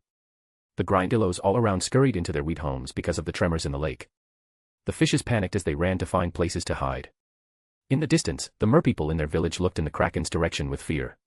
Quinn, who was now exclusively using the water sonar vision to perceive his surroundings, felt the tremors from the Kraken and had to adjust his magic to work in the great disturbance, and what Quinn saw shocked him. Before, he had thought that the Kraken was already a giant. But now, with it standing tall with all of its tentacles out, Quinn finally understood that the creature in front of him was a titan on a different level. It was so shocking that Quinn opened his eyes to actually see the Kraken, and he wasn't disappointed because the Kraken was absolutely massive. Instead of feeling scared and regretful about his decision of provoking the Kraken, Quinn's heart pumped hard as an enthusiastic grin stretched on his face. The water around Quinn erupted with energy as he laughed in the water and felt the rush of excitement. He closed his eyes as waves of water restarted going out. The sonar vision returned as Quinn yelled, "Yeah, come on." That day, the Great Lakes residents spent the day in anxiousness, as tentacles, masses of ice, and undulations of water shook the entire lake. Scene break. The day Quinn battled the Kraken while the legendary beast tried to catch him for over an hour was definitely one of the highlights of his year. The progress he had made that day was so extensive that Quinn felt he hadn't learned something so quickly in his entire life. The only thing that he could compare it with was the month Quinn spent regaining his magic. But right now, even that progress wasn't enough, as Quinn was struggling inside Tiham's Delight. The vibrations ain't returning, sighed Quinn as he kept on sending more and more waves out. The waters in Tiham's Delight were eerie still, and unlike the Great Lake, Quinn couldn't sense any ambient vibrations that weren't traced by him. The natural water vibrations gave Quinn a passive aquatic sensory vision, while his marked vibrations gave him the specifics and increased his perception to another level. But there was nothing in Tiham's Delight. No vibrations at all, nothing that would give him any clue about his situation. Even the feedback vibrations that were caused by his water magic didn't return to him. "I'm so lost," murmured Quinn as he crossed his legs in lotus position and sat down. Quinn tried to swim in one direction to see if he could reach some kind of edge, but after spending a 3-hour session swimming that way, Quinn ended up without finding any sort of edge or boundary. Maybe I should send out stronger waves, theorized Quinn as he thought about how to clear this room. But how do I keep them stable? Stronger and larger waves collapse into themselves. Tiham's Delight made people clear their heads, let go of all thoughts and relax. And that was a feature of this trial that Quinn despised because of how it affected him. But the same feature was great when one wanted to think about problems. If one could concentrate, then the no external stimulation environment heightened the ability to analyze and meditate upon problems. And that showed, as Quinn arrived at a solution after thinking about the problem inside Tiham's Delight. I need to increase the wavelength and amplitude of my waves for extra stability. Yeah, what was it? Ah, yes, large amplitude ocean waves with certain shapes can propagate unchanged. Quinn had read about ocean waves while he was studying water magic and, in there, it was written that certain oceanic waves could retain their shapes for a long time and travel enormous distances without losing their form. Without getting up, Quinn regulated his water magic and created a wave of water with a large wavelength and amplitude so that the waves would have deep and long crests and troughs. He sent multiple spherical waves at regular intervals for half a minute before kicking back and waiting for the feedback. Quinn waited for a minute for the feedback and sighed in disappointment when nothing returned. I need to think something out. This isn't worky. Quinn's thoughts were cut off when he felt a very faint of his magic returned as feedback and caused his eyes to widen like saucers. Holy shit, they came back. Every single wave he sent came back with a very faint feedback, but Quinn concentrated hard to catch all those faint signals. Immediately afterward, Quinn used occlumency to increase his immersion in the memory and increased his connection with the memory. This was something Quinn did every time he thought something was very important that he needed to be at his fingertips. After several minutes, Quinn was finally able to get the level of recall that he wanted on a few seconds of memories. I know what I want to do. Quinn took a big gulp of water for oxygen before extending both of his hands. Quinn readied the water magic and used his hands as sources of the waves. He started to send out simultaneous waves. The two waves matched each other, creating a unified wave with the help of a nifty little concept known as constructive interference. The resulting waves were stronger than the individual ones and were much more stable. After a while, feedback returned, relatively louder than before but still weaker than he would have liked. I found it. Yes, I found it, celebrated Quinn, turning towards his back as that was the direction from where he sensed something. There is nothing in here, so that must be the exit. He kept on sending waves to get a continuous sense of the direction because Quinn was sure that Hogsmeade's delight messed up with his directional perception. After swimming for a mere minute at full speed, Quinn arrived at the place, and now that he was so close to the anomaly he detected, things were much clearer. The sonar vision was showing him a clear triangular entrance. It wasn't a traditional entrance in the sense that there wasn't any doorframe, or anything that showed that it was an entrance of some sort. Quinn's sonar vision, nonetheless, demonstrated there was a triangular spot of water reacting differently. No text of any kind, noticed Quinn. He wondered whether to enter then or not. After some thinking, Quinn decided to get in there and stepped into the triangular water. He immediately disappeared from Hogsmeade's delight, leaving behind a representation of ocean depths where no light ever reached. ********************************************************************************************************************่Kraken, messed with Quinn because it was fun, while peace-loving, some excitement is always appreciated. Web novel has been shadow banning comments recently. This means that any comment that contains profanities in any form will be automatically deleted. So, if you are commenting with curses and profanities, censor a single letter or get creative. Chapter 98, Hadal Encumbrance, and Apologizing. This chapter isn't edited. I did go through it before posting, but I am not good at this, so have fun. After another water teleportation, Quinn arrived at an appropriately lit area, and immediately his eyes hurt, causing him to wince. Ugh, should have seen that coming, grunted Quinn and squinted his eyes to let them adjust to the new lighting. After a few seconds, when his eyes adjusted to the light, he opened them up and looked around. Much better. Looking at his surroundings, Quinn found he was standing on a white marbled floor and was inside a cylindrical room with walls that matched the white marble floor. When he looked up, Quinn saw that the ceiling of the room was around 20 feet high. In the walls of the cylindrical room were crystals, inlaid in a grid pattern that went up to the ceiling, bathing the room in bright white light. The next feature of the room that caught Quinn's eyes was the circular hole in the marbled floor. Quinn measured with his eyes and guessed that the circular floor had a 15 feet diameter, while the hole in the middle of the floor was of a 10 feet diameter. Quinn walked closer to the hole and squatted near the edge. More water, huh? Quinn breathed out and touched the water with his hand, and at first touch, nothing stood out to him. What is the deal with this one? Asked Quinn to himself, and he got the answer when Quinn turned his head and looked at the wall behind. Ah, there it is. Let's see. Hadal Encumbrance. Hadal Encumbrance, now what in the name of Hogsmeade does that mean? Sighed Quinn as he moved closer to the words etched on the wall with a bold and grand font. Encumbrance, now that is a big boy word, chuckled Quinn and crossed his arms as he stared at the wall. An impediment or burden. Yeah, that checks out. At least it isn't something like delight. This gives me so much relief. And, there is Hadal. What does that mean? Pretty sure a mythological reference. He turned back to the well filled with water and wondered, now, what is the impediment or burden inside there? He walked to the edge and looked down to see if he could see the bottom of the water-filled hole, and surprisingly, Quinn could see the end clearly. Oh, there is the exit. Oh my, what a pleasant surprise, spoke Quinn as he stared down into the water. There saw the triangular exit on the floor of the cylindrical well. I am getting weird. Why can't I just feel safe when I see positive signs? The side effects of being a veteran are so stressful. Quinn squinted to read the wording of the next door, but the text was too far away for him to make out the words. I guess I would just have to dive inside to see the words clearly, hummed Quinn and then rubbed the royal blue insignia on his arm, wondering about his next plan of action. Well, let's start slow, decided Quinn, and dipped his legs inside the water before slipping down into the blue waters. From the second his body submerged into the water, Quinn put himself on full alert and very slowly let himself slip down the water. This. Immediately, Quinn felt something off. As Quinn continued to sink inch by inch, the pressure around his body started to increase at an accelerated rate. The density of water causes ambient pressures that increase dramatically with depth. But right now, Quinn could feel that same pressure increasing unnaturally, something that wouldn't happen at the shallow depth Quinn was currently at. Underwater atmospheric pressure is increasing, thought Quinn, and he understood what the trial titles meant. So this is the encumbrance, huh? Certainly, this is a burden. He looked at the distance he had sunk and then at the depth that Quinn had to sink to get to the bottom. He had barely sunk down 5% of the total depth, and already Quinn could feel a considerable amount of pressure. The pressure at the bottom must be incredible, huh? Thought Quinn, but then a smirk appeared on his face. But this is not that serious, is it? Quinn cast magic, and water magic showed its charm to create a sphere of water around him. The pressure that Quinn was feeling disappeared completely. It was like he was swimming at the base sea level. I can use water magic to adjust the water pressure, smirked Quinn before a serious expression appeared on his face. Now, let's see how deep I can go. Quinn had observed the increase in the pressure in his 5% descent, and if the development in water pressure was linear, then with Quinn's calculations, he didn't believe that he could cancel out it after a certain point. At least I would get some data to work with. Quinn gulped in some water and restarted his descent. 10% mark, Quinn didn't break a sweat and continued on. What did the ocean say to the shore? Nothing. It just waved. Then it became salty because the land didn't wave back. 20% mark, Quinn had to put in some conscious effort to cancel out the pressure. A cube of ice flexed on a glass of water by saying, I was water before it was cool.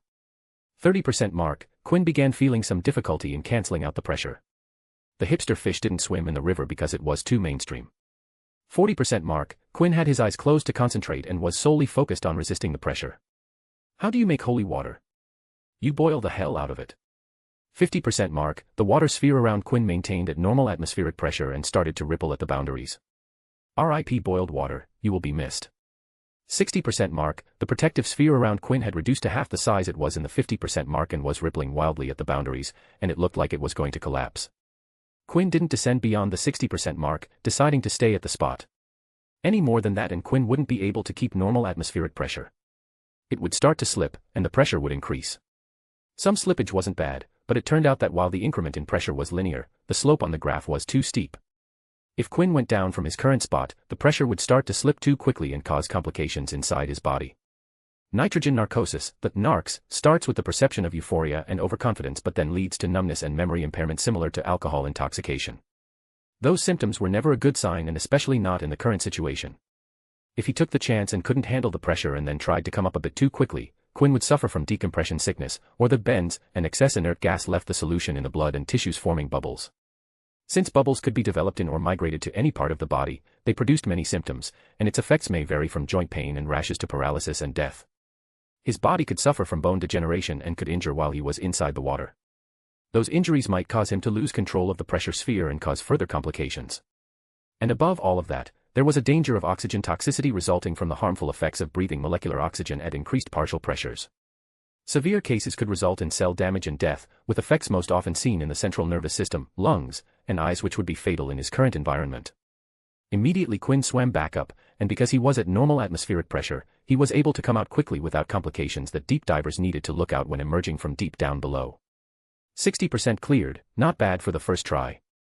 I was totally expecting to escape using teleportation, laughed Quinn after taking deep breaths to recover from the relatively heavy magic exertion that was used to hold back the pressure. How much was that? 600 times the normal atmospheric pressure. How much is that? It is definitely more than the sperm whale can handle, shrugged Quinn because he didn't know the exact pressure values. I need to see how much pressure is that in terms of underwater depth levels. Overall, Quinn was feeling really good because, in a single day, he was able to clear Tiham's delight and had made substantial progress with Hadal encumbrance. This level of progress was first for Quinn. After the water wave sonar progress against the Kraken, things are going good for Quinn. Good job, buddy, laughed Quinn as he patted himself on the back before triggering teleportation insignia on his arm. Scene break. Quinn was reading his ass off in the Hogwarts library about how to deal with water pressure.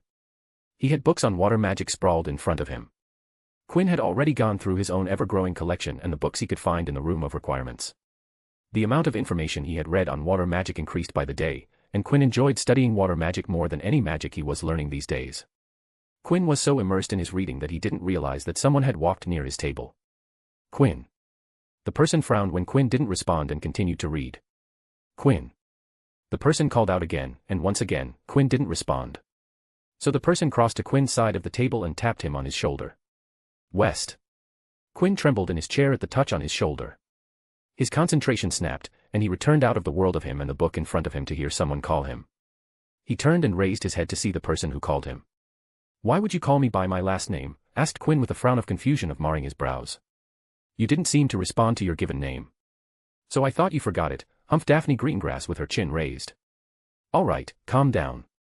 No need to be snarky, replied Quinn, and gestured her to take a seat. You just caught me at the wrong time. I wasn't cognizant of my surroundings. Please take a seat. Quinn took out his fake wand, and with a lazy swing, the books closed and set themselves into neat stacks at the side of the table. Another fake wave and a transparent dome manifested around their table. Starting from the top and flowing down to the floor, before stabilizing and no longer visible. What was that? Asked Daphne as she sat down in the chair opposite Quinn. The dome that just appeared over us. That was a simple privacy ward, replied Quinn as he placed his fake wand back into the wand holster. To be more accurate, it was a sound-isolating ward. Any sound that is made inside the cover of the dome won't get out. We are going to talk, and I don't want Madam Pants hounding at us because we were making too much noise. All sound? Inquired Daphne as he put some books on the table. All sounds, nodded Quinn before elaborating. Well, if we go above a certain limit, the ward will break, and sound will go out. But I don't think it is humanly possible for two of us to produce the decibels to break the ward I cast.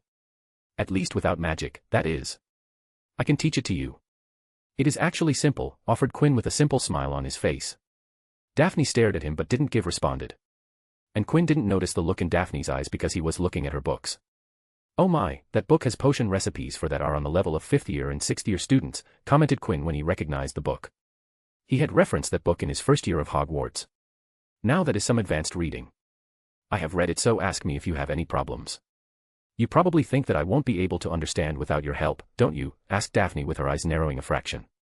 Quinn, who had just offered help, stopped and stared at Daphne, confused at her words. But he could tell that Daphne wasn't happy with him. I am sorry. What do you mean by that? Bubblehead charm, 6th year charm, do you remember? Answered Daphne, her words to the point and concise. The stone gray-eyed boy thought about the keywords, and it took him a moment, but he recalled what Daphne was talking about. The day you girls came to my office after you saw me in the lake, spoke Quinn. He remembered that he ended up implying that the girls wouldn't be able to learn the 6th year spell as they were in the 3rd year. But he only said that to dissuade them from going into the lake and move away from the lake topic. Daphne didn't say anything and just stared at Quinn, making full eye contact. Well, I am sorry if I ended up offending you.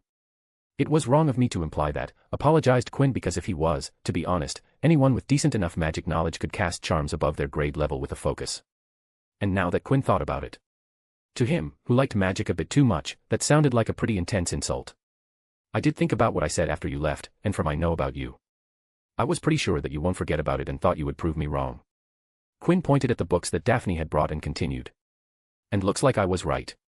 You proved me wrong by learning outside of what they learn in the classroom. Not many people study ahead of the year material, and you taking the initiative, learning more about magic, impresses me a lot. Quinn smiled broadly and wholeheartedly praised her. So, Daphne Greengrass, I was wrong, and you can accomplish anything you want. A small smile surfaced on Daphne's face. Good thing you understand. It's a good thing, indeed, nodded Quinn in agreement. A distance away from Quinn and Daphne's table, two people were looking at the pair. Both of them are smiling, said Tracy Davis, looking at the pair. Yeah, they are, nodded Astoria Greengrass as she stared at her sister. Daph smiling in public. Now, that is rare. What do you think they are talking about? Asked Tracy, curious about what her best friend and her favorite Ravenclaw were talking about. Astoria shrugged before asking, does my sister like Quinn? You know, as in like. The sudden question surprised Tracy, but then gave it some thought before answering, I am not sure. But between like and dislike, I will say that she definitely likes Quinn, but that is obvious. As for if she likes Quinn, that is a difficult question. She hasn't talked to me about any of that stuff. Astoria nodded, and the two continued to watch as Quinn chuckled, and Daphne still had a small smile on her face, but things changed quickly. Oh, why is Daphne pulling out her wand? She isn't smiling anymore, Tracy asked at the sudden change. Quinn is raising his hand in surrender but is still smiling. What did he say? Ah, I might have told him about the time when Daphne sneaked into the kitchen at night for ice cream and got caught, replied Astoria, and then immediately froze when she saw Quinn raise his arm to point in their direction. Crap, she saw me. Try to slow her down for me, asked Astoria before running away to escape her angry sister, who had gotten up from her chair and was looking mad with anger. ***********. Quinn West, MC, immersed in water magic. Daphne Greengrass, smart Slytherin, Astoria. Astoria Greengrass, Lil, sister, you will never catch me. Tracy Davis, confused. What? What happened? ************. Web novel has been shadow banning comments recently. This means that any comment that contains profanities in any form will be automatically deleted. So, if you are commenting with curses and profanities, censor a single letter or get creative. Chapter 99, Golden Boy comes looking for answers. ***********. People came into the room with their problems. They sat in the chairs, talked about what troubled them, opened up, and poured their worries onto the men behind the table. When they were done, the young men behind the table would give a solution, and the people would leave happier than when they entered. Not all problems were memorable, and the men behind the table encountered the same types of problems every day. So when people came with unique questions, the men became happy because it made his job fun and interesting. And it turned out that today was the day that he was going to get to talk to a person with quite the memorable issue. Quinn was standing in front of a potion cauldron watching the Fanta orange liquid simmering slowly over medium heat. There was a sheet of paper floating with a clip on it. A pen was levitating above the paper, which was controlled by Quinn. Its purpose was to write notes about the potion.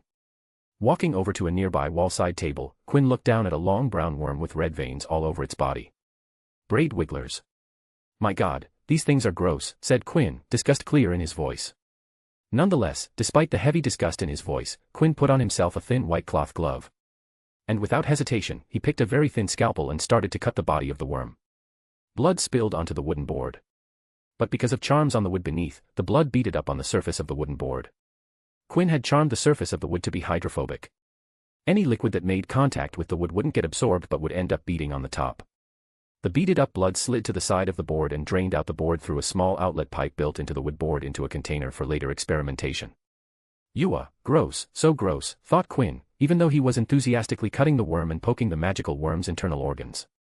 Yuck, to think that something this gross worm would grow inside a person and at maturity would try to escape through the rectum, gagged Quinn and recalled what he learned about the braid wigglers. Holy crap, look at these claws, these would surely rupture the inner lining of the colon as it wriggles out of the anus. Haha, so gross. The braid wigglers was just one of the many parasitic creatures that used a magical human's body as the host. Quinn had been reading about all kinds of these creatures as a part of his healing magic education. The Fanta orange-colored liquid brewing inside the cauldron was a potion that killed the braid wiggler and dissolved its remains into something more suitable for passing out of the body naturally. I would like even more to operate on a person who has a fully matured braid wiggler inside their body, though. Those need to be taken out through surgery, muttered Quinn as he beckoned the clipboard and operated the pen through magic to take notes on the dissected braid wiggler. As Quinn continued to take biological observations on the dissected Bryad wiggler and kept an eye on the cauldron brewing potion, he heard the door chime ring. Now, groaned Quinn as he looked at the glass wall as if trying to look through it before looking at the bloody braid wiggler. I'll be back, you wait here. A tender green pyramid-shaped ward manifested around the bloody carcass of the centipede-like creature for temporary preservation purposes. He walked towards the workshop door and gave a cursory glance to the potion, checking the progress. Another half hour of simmering before I need to touch it. That would be enough, noted Quinn as he walked past the cauldron. Quinn was about to put a hand on the door's handle when he noticed that he was still wearing the bloody gloves. Oops, blinked Quinn. He removed the gloves and tossed them into the cleaning hamper with other dirty gloves. That would have been bad. If I went out wearing those. Just before opening the door, in a second, Quinn fixed his clothes with magic. He opened the door and entered his office with what he called a TV host smile on his face. Pardon the wait, Quinn said, greeting the person that was in the room as he closed the door to the workshop. When he looked up at the client, he trailed off, thank you for your patience. In his office stood Harry Potter, the boy who lived, the chosen one, the one with the scar, and other titles that people used to refer to the boy who had been credited with vanquishing the latest Dark Lord. Mr. Potter, welcome to AID, said Quinn as he sat down on his bar stool, turning into the men behind the table. How may I help you today? Please take a seat, make yourself comfortable. Harry silently sat down on the chair while keeping his gaze on Quinn. Ever since he could remember, Harry recalled the way people looked at him. Anyone who wasn't a friend or family would immediately look at his forehead to glance at the infamous scar. And, because of that, Harry had been conscious of how people looked at him. Over time, he had come to judge people depending on where their eyes went while talking to him. Harry was fine with people glancing at the scar once and had become used to it. To Harry, it was the norm. If they glanced at the scar from time to time during their talk, Harry's view of that person would drop considerably. But if they spend their entire time looking at the scar, Harry would deem them as someone who wasn't worth talking to. In the very few meetings Harry had with Quinn West, he had noticed that Quinn hadn't looked at his scar even once. Not a single time had Harry seen Quinn look at his scar. He didn't show any interest whatsoever. Even now, Quinn hadn't looked at his forehead scar once. And that only happened with family members or the people whom he had spent a lot of time with. When he entered the room, Quinn gave him a look over him before maintaining firm eye contact. So even before talking to Quinn West, Harry's impression of him had improved considerably. I'm here to get answers to some questions, started Harry after making himself comfortable in his chair. Of course, if you've questions, we at AID will do everything possible to answer them, nodded Quinn, internally interested in what Harry Potter had in his mind. "What can you tell me about Peter Pettigrew?" asked Harry bluntly while watching Quinn's reaction, trying to see if he could glean something out of his expression. But Quinn had been subtly using his occlumency to control his expression. The summer vacation had taught him lots of things, and one of those was to fake facial expressions when he had to detach from real emotions using emotional occlumency. There were 3 levels of emotional detachment provided by emotional occlumency. 1. Detaching emotions from your face. 2. Detaching emotions so that they would become a buzz in the back of the head, reducing the bluntness of said emotions in the judgment-making process. The third and last level was to completely cut off emotions from magic. One had to activate the previous levels to activate the next level. And currently, Quinn was only using level 1 of emotional detachment, which he usually did when he was cautious. Before the sin curse, Quinn wouldn't use level 2 much. He didn't use level 3 at all. But, after the sin curse, Quinn had developed a dislike for levels 2 and 3 because detaching his emotions didn't feel good. He only proceeded to level 2 when he was at a heavy disadvantage. Using emotional occlumency to control facial expressions drained every emotion from the user. And that was just parading the fact that someone was using occlumency to hide their emotions. But that could be bypassed by simply faking the facial expression, which was what Quinn was doing. It surprised Quinn that Harry asked him about Peter Pettigrew, but he didn't show that surprise on his face. "You would have to be more precise with your questions, Mr. Potter." The first rule that Quinn abided by when giving out information was to not answer vague or broad questions. Quinn wanted the requester to ask precise questions so that they only got the information that they asked for. It was just something Quinn did to make them think they were getting more information because they would ask multiple questions. There were exceptions to this rule, but currently, those exceptions didn't apply because the inquiry from Harry raised some questions in Quinn's mind. Harry took a moment in silence to think of a more well-defined question. He knew that Peter Pettigrew was a Death Eater. The problem was that before returning to Hogwarts this year, he had heard a talk between his father, James Potter, and his godfather, Sirius Black, and from what he was able to eavesdrop, they were having a pretty heated discussion. At that time, Harry had thought little of that conversation and believed that the two Aurors were talking about a Death Eater's escape. Then, he would occasionally hear conversations about Peter Pettigrew from multiple individuals across the year: his mother, Lily Potter, Uncle/Professor Remus Lupin, Professor McGonagall, and Professor Flitwick all had talked about him sometimes. After hearing so much about that person, Harry got interested in Peter Pettigrew. He asked multiple people about the Death Eater, but no matter who he asked, the people would invariably change the subject without telling him anything. The only thing he knew about Peter Pettigrew was that the man was a Death Eater. And that had been in Azkaban for 12 years before breaking out this year. "What did Peter Pettigrew do to end up in Azkaban?" asked Harry. Quinn, who had been sitting on his bar stool, nodded at the question. The second the words Peter Pettigrew came out of Harry Potter's mouth, Quinn made an executive decision to use legilimency to infiltrate Harry's mind. His shield is weaker than his sister's, thought Quinn as he broke in without the bespectacled Potter's knowledge. And as Harry was thinking about what to ask, Quinn snooped around and found the entire backstory about why Harry came asking about the question. He doesn't know the details about the night he got the scar. His parents and family haven't told him about Peter Pettigrew's involvement. Quinn saw some memories that showed some major decisions from James Potter and Lily Potter, or Marauders in general. Quinn was able to make a quick glance of a photo wall in the Potter cottage. They erased Pettigrew from all the photos.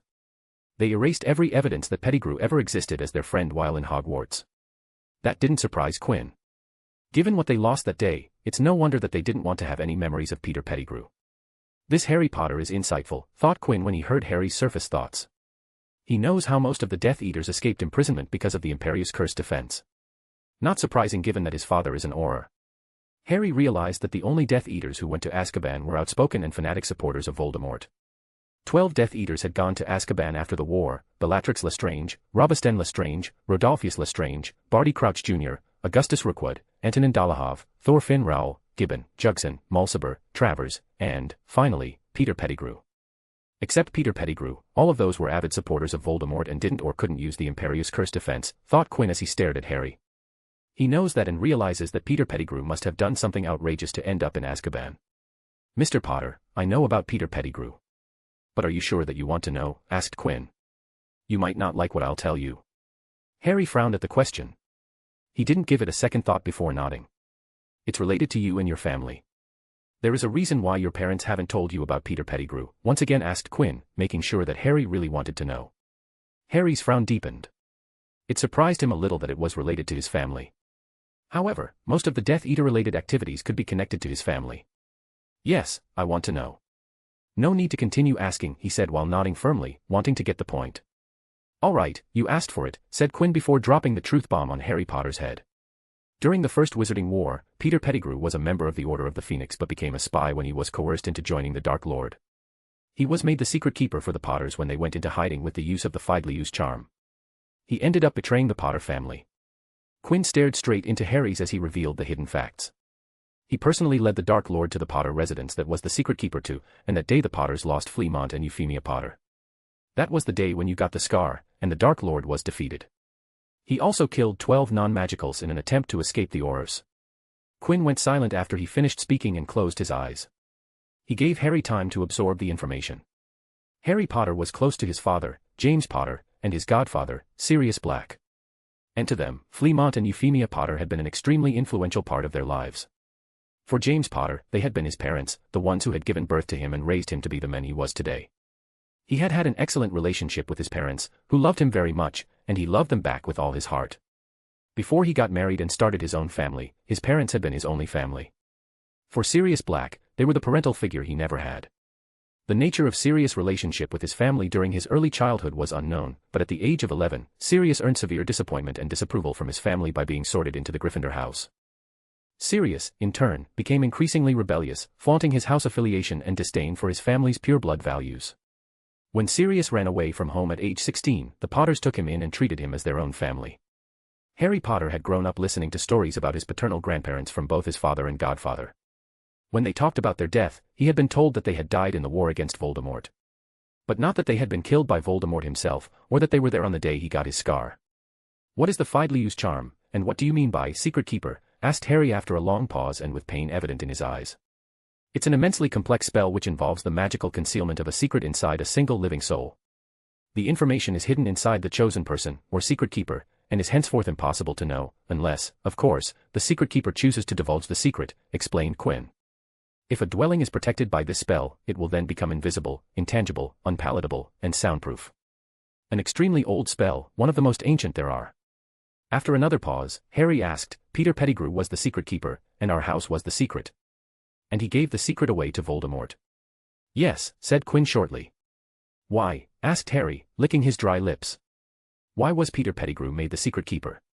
Why did my parents trust him so much?" He wanted to know. Harry desperately wanted to know. "Mr. Potter, do you know about the Marauders map?" asked Quinn, as that was the only thing he could think of to answer that question. Harry, who was looking down, raised his head to look at Quinn and asked in surprise. "How do you know about that?" The map was a secret known to him, Ivy, Hermione, Ron, and the Weasley twins. The Marauders and his mum knew, but he wasn't counting them. "It is my job to know, Mr. Potter," replied Quinn before giving a short reason. "And I have communications with the Weasley twins." He omitted the part about Ivy Potter because Harry didn't know about it. And Quinn was okay with it staying that way. "Mr. Potter, there are 4 Marauders. You know 3 of them, and we're talking about the 4th. Harry's eyes widened to the size of saucers. He didn't know the identity of the 4th because he was told that the 4th Marauder was no longer with them. Harry just assumed that he was dead, and the other 3 didn't want to talk about it. Pettigrew had been trusted, and he broke that trust. Another long pause ensued as Harry stared in the distance, thinking about what he had just heard. He hadn't even noticed that Quinn had gotten up from his seat, had gone to the workshop, and quickly continued to work on the potion, and came back to take his stool. "How do you all know of this?" asked Harry, his eyes focused on Quinn. "I keep track of general happenings, Mr. Potter," replied Quinn as he took out a sheet of paper and started writing with a fountain pen. "Do you read the newspaper, Mr. Potter?" "Newspaper? No, why do you ask?" replied Harry and then immediately asked. "Was it printed in the newspaper?" Then Ivy or Hermione would have known. Both of them read the newspaper. Hearing that Harry didn't read the newspaper wasn't surprising. There weren't many pre-teens, even teens, that thought of picking up a newspaper. "No, detailed information about Peter Pettigrew isn't published in the Daily Prophet," answered Quinn, continuing to write on the paper from his memory. "The only thing present in the Daily Prophet is that Peter Pettigrew escaped from Azkaban and that he was a heinous Death Eater who killed 12 non-magicals." "Huh? Are you implying that the Prophet didn't write the entire story?" "Yes, but not really," said Quinn as he turned the paper he was writing on upside down and capped his pen. He was done writing. "They did write about Peter Pettigrew's entire story, but not this year." "What do you mean?" asked Harry in confusion. "When they caught Pettigrew, the newspaper covered his story, but not to the sufficient extent." Quinn pointed at Harry as he continued. "Their main story at the time was about how you, the boy who lived, vanquished the Dark Lord. No one was actually paying attention to Peter Pettigrew. Wizarding Britain was in an after-war celebration, and no one really cared about Peter Pettigrew. Unlike the Inner Circle Death Eaters, he wasn't from an influential background or famous in any way. Those days, the Daily Prophet, which was the mainstream media, had been suffering from the oppression of the Dark Lord's regime. They found themselves free and wrote about the most famous of the Death Eaters. The unknown Peter Pettigrew slipped away from the public eye. Of course, many people knew about him killing 12 muggles. The papers had covered that when they wrote about his trial, but that wasn't nearly enough to trump what the others were being charged. Peter Pettigrew's contributions and deeds went unnoticed at that time because the media focused on the inner circle of Death Eaters. Of course, that doesn't mean that what he did wasn't published, just, it wasn't visible enough to anyone who wasn't particularly looking for it. Quinn stopped talking for a second before continuing. It has been over a decade since the end of the war. A decade is a long time. It isn't weird that people have forgotten about Peter Pettigrew. Even though he played an important part in the course of events, it was never brought to light. But why didn't they write about it now? Asked Harry, baffled. Pettigrew might not have been well known back then, but he was now. Pettigrew is the first to ever successfully break out of Azkaban, a momentous event. That is a huge deal. Why didn't they write about him now?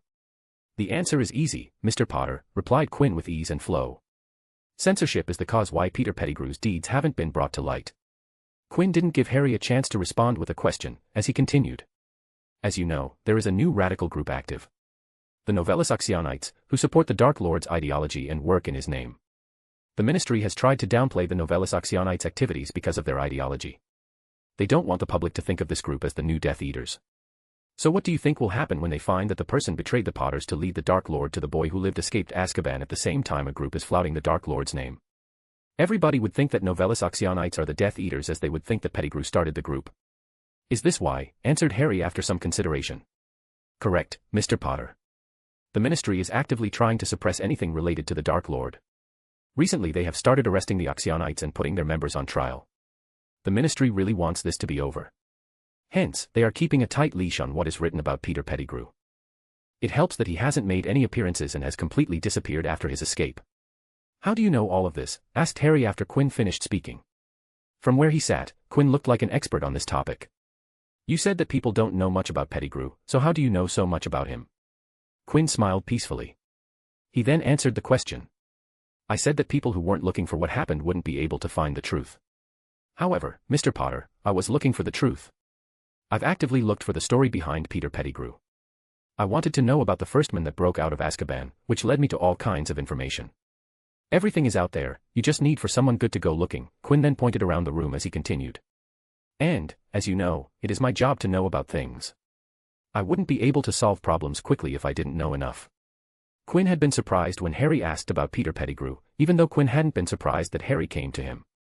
AID had a reputation that had been built upon real results. Quinn had a very high completion rate that spoke for itself.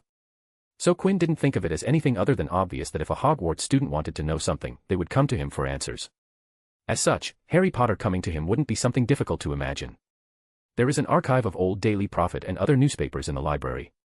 I just went there and spent some time finding information about Pettigrew.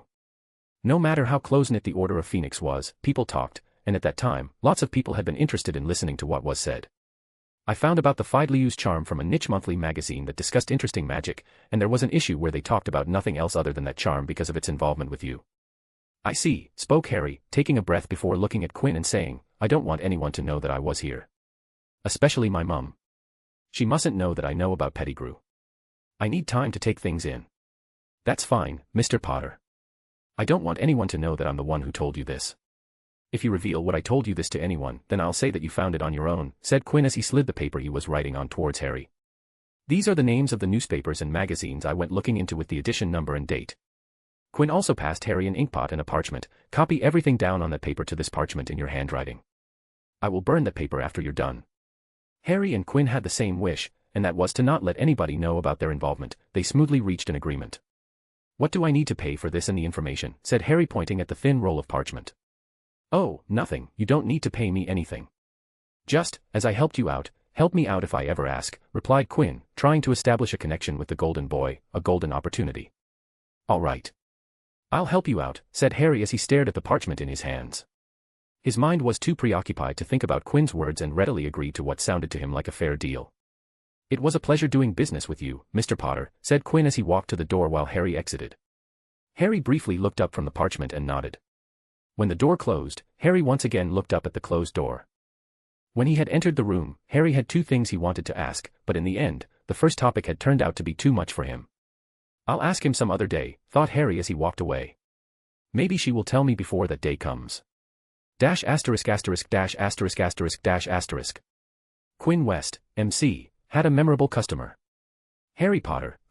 *********************************************************************************************************************************************************************************************************************************************************************** say that he left happier than when he entered. Web novel has been shadow banning comments recently. This means that any comment that contains profanities in any form will be automatically deleted. So, if you are commenting with curses and profanities, censor a single letter or get creative. Chapter 100, Hogsmeade Surprise. After his talk with Harry, Quinn went back to study the butchered-up braid wiggle. He was wearing a fresh pair of white cloth gloves and used his magic to separate the guts, but then stopped even before his fresh gloves were stained with blood or bodily fluids. He once again cast the tender green pyramid-shaped short-term preservation field before taking a seat. He thought about the conversation. That was unexpected, sighed Quinn. Quinn still thought that the AID had developed into a place where students would bring their problems more than they brought to the professors. But he never would think that Harry Potter would come to him, given his close connection to the professors. Remus Lupin, Rubeus Hagrid, and Albus Dumbledore were part of the Order of Phoenix in the First Wizarding War, and Harry had grown up with plenty of contact with the above members. Lily Potter, his own mother, was a professor and another viable option. Even though Minerva McGonagall wasn't part of the Order of Phoenix, she was Gryffindor's head of house and had good relations with Harry's parents. Ivy's case was different from Harry's, and her interactions with Quinn had started with purely academic purposes. But because of several series of events, their interactions had increased beyond that point. If those events hadn't taken place, Quinn imagined that his interactions with Ivy would have been limited to the annual purchase of study notes. I wonder how he will proceed with the knowledge he has now, wondered Quinn as he tapped his finger on the tabletop. Quinn had read Harry's thoughts when he was exiting the room, and in those thoughts, he had seen impulses of confronting his mother, but from where Quinn was reading, they weren't strong enough for Harry to react on. He would definitely share the new information with his sister. That one is inevitable. The first thought in his mind was to share that information with her, murmured Quinn as he continued to tap on the table. At least he has no intention of telling her the source of information. Let's just hope he does his due diligence before talking to anyone about it. I'm really looking forward to seeing how this entire thing turns out, smiled Quinn. He then thought about asking some people some sleeper favors inside Gryffindor.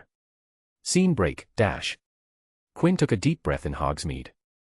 The air's free of something, and with that, Quinn took another deep breath with a smile on his face. What? Uttered Eddie, a confused furrow in his brow. Ignore him, said Marcus, eyeing Quinn, who had a confident expression on his face. He started intending to say something cool and wise-sounding but very quickly realized that he doesn't have anything fitting to say. Marcus sharply pointed at Quinn and continued, look at him.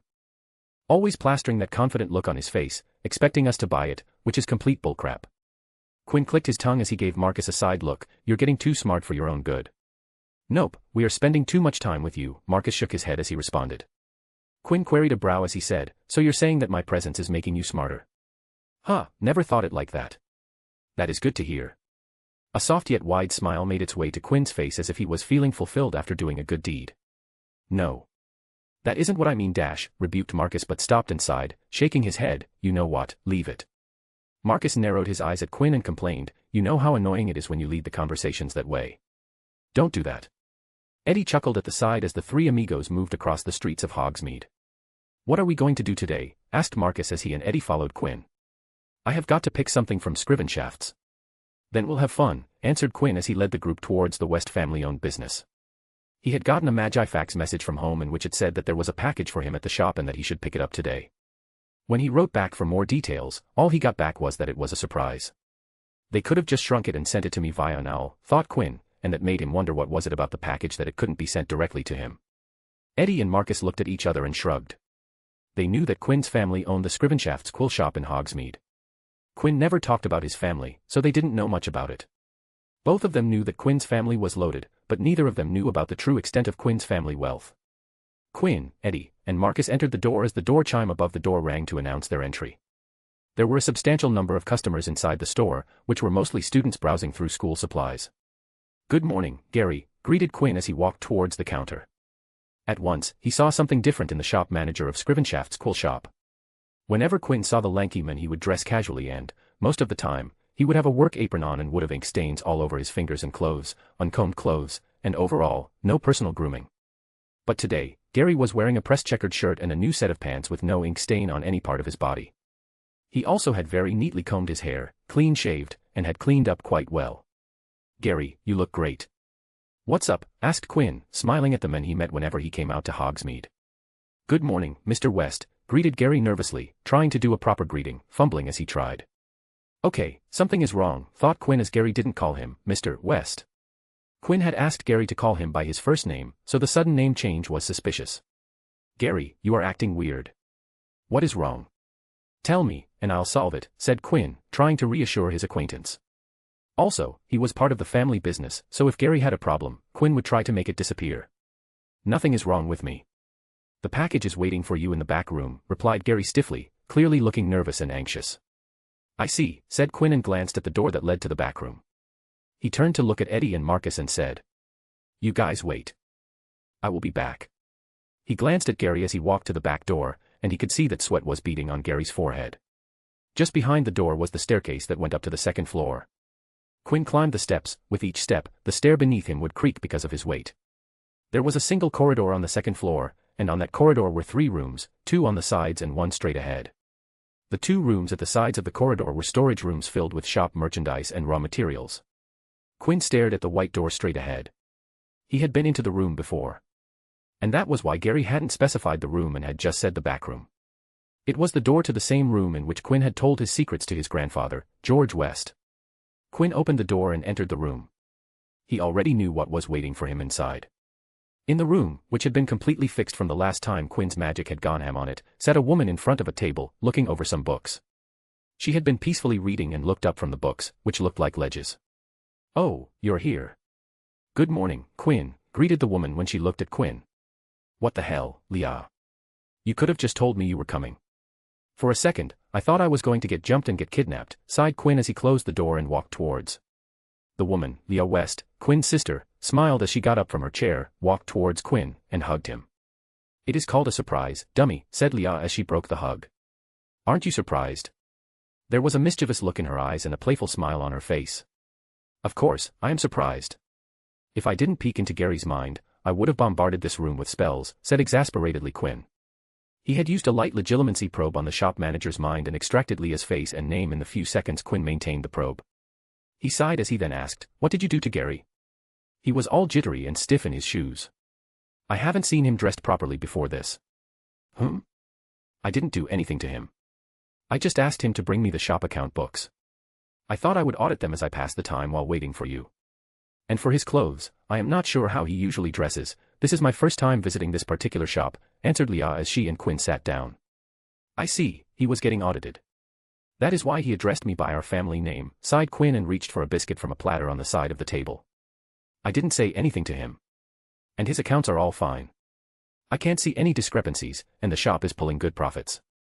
He shouldn't be nervous if he knows that his shop is working properly," talked Leah as she studied her brother.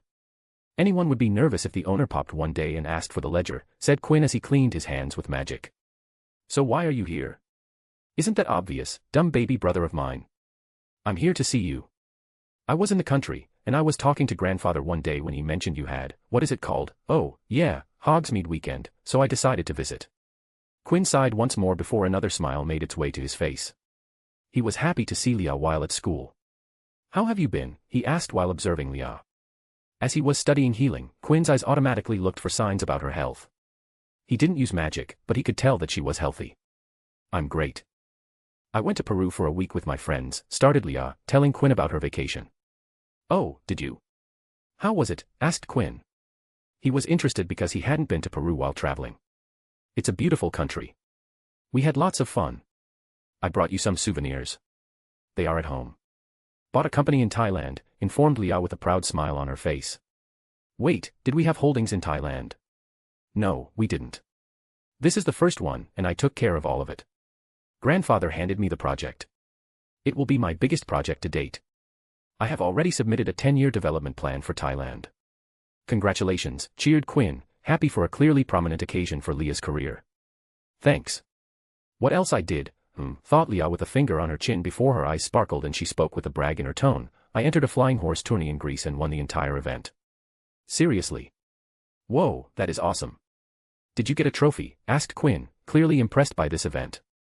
I did. It's at home. What else did you do? Oh, this one is my favorite. Listen to this. I found an old Oakshift 79 broomstick, but not any Oakshift 79, no, it was Jocunda Sykes's Oakshift 79 that she used for the first ever flight across the Atlantic. Jocunda Sykes was a woman who was famous for flying across the Atlantic Ocean, the first magical to do so.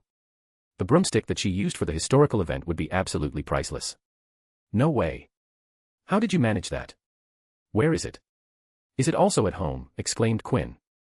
At home, no. I sold it, smiled Leah. Huh, blinked Quinn, confused by the sudden reversal. Why would you do that? That thing is really priceless.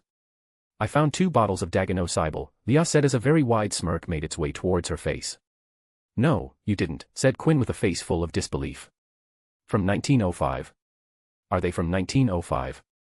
Yes, the 1905 Dagenau Cybele, nodded Leah smugly. And I found 2 of those. I traded the broom for 2 of those bottles. The guy I traded was a big broom collector, and he didn't even blink when I put down the offer. She raised her hand and showed 2 fingers. 2. I found 2. Haha. Dagenau Cybele was a type of magical wine enjoyed by people who like to indulge in wine. And Dagenau Cybele, 1905 was an edition of Dagenau Cybele, coveted by wine collectors. An edition that, with time, had become increasingly difficult to procure. Dagenau Cybele, 1905, had become a collector and wine lover's dream. But the reason Quinn and Leah were so animated about this wine was that their grandfather, George West, loved this wine. George only ever had a tasting pour of said wine. A tasting pour was half a regular serving. And after that single pour, George West had proclaimed that Dagenau Cybele, 1905, was the best wine he ever had. After that day, George tried to buy a bottle of Dagenau Cybele, 1905, but was unsuccessful in acquiring a bottle because it had become increasingly rare, and no collector was willing to part from their bottles. Another reason that this wine held a special place in George's heart was because the wine was as old as him. George West was born in 1905, and so was Dagenau Cybele, 1905. It seems this year I will be winning the birthday gift contest as well, smirked Leah smugly. If you asked Quinn, she was too damn smugly.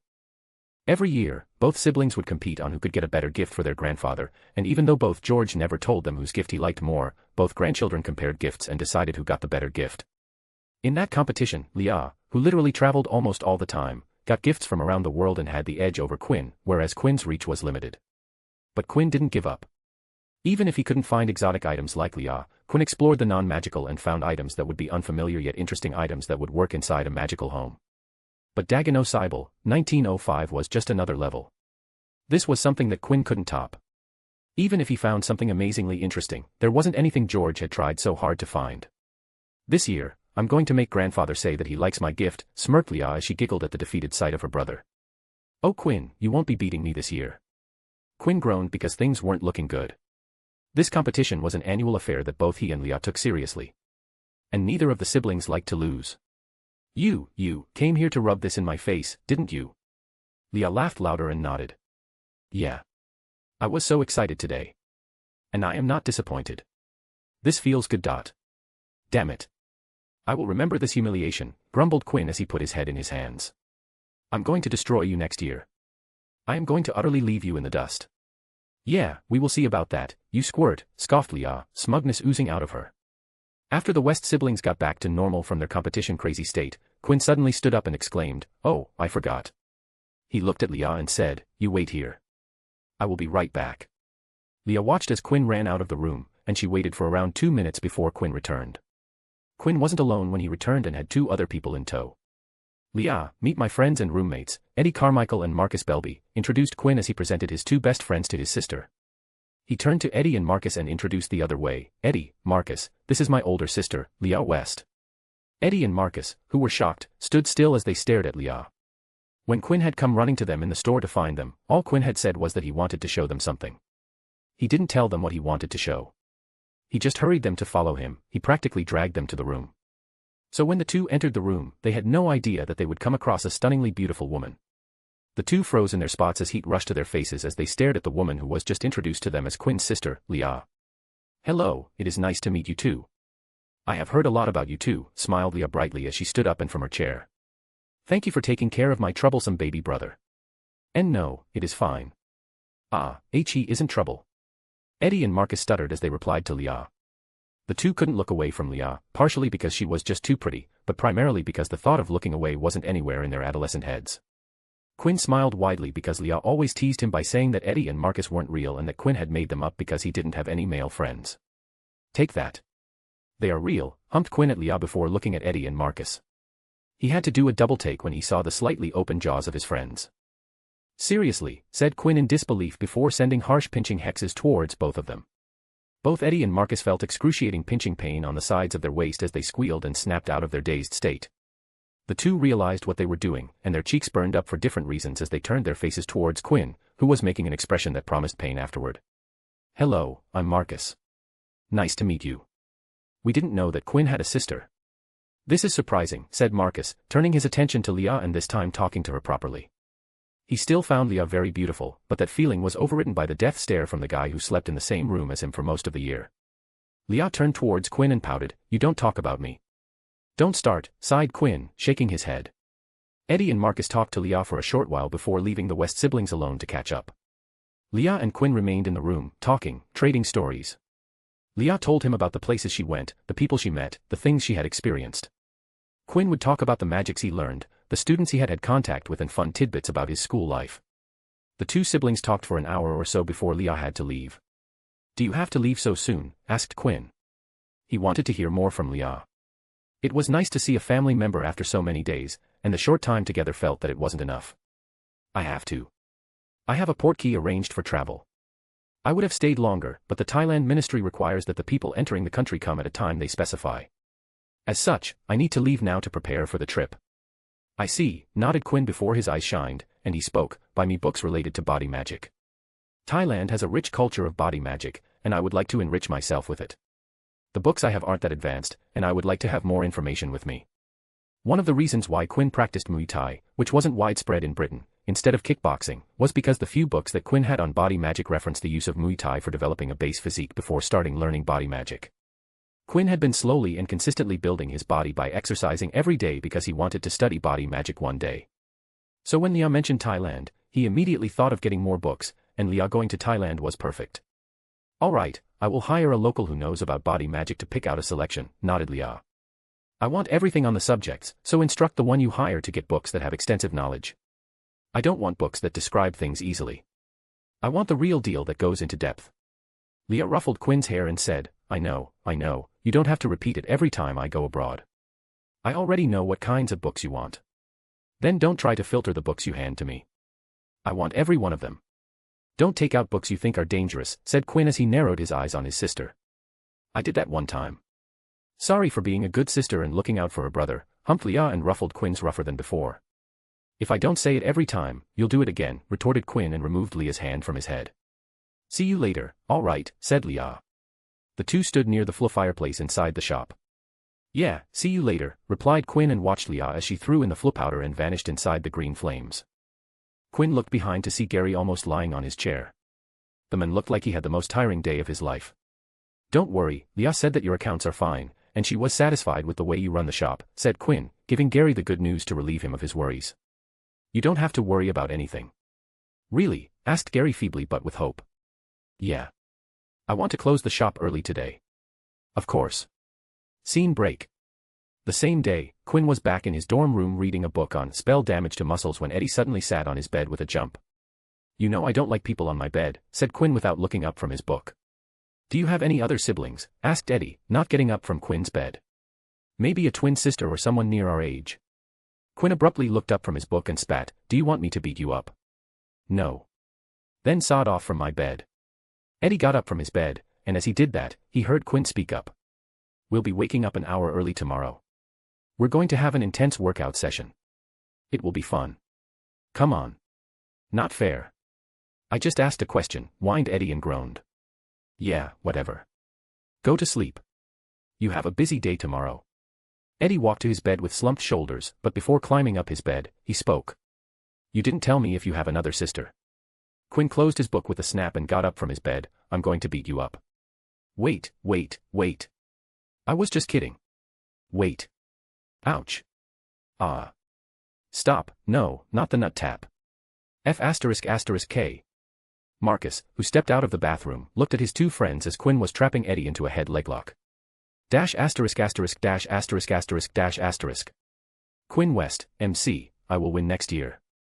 *************************************************************************************************************************************************************************************************************************************************************************************************************************** I am the winner. Gary, shop manager, had a stressful day, want a drink and then go to sleep. Eddie Carmichael, his horniness doomed him, stop. I am sorry. Web novel has been shadow banning comments recently. This means that any comment that contains profanities in any form will be automatically deleted.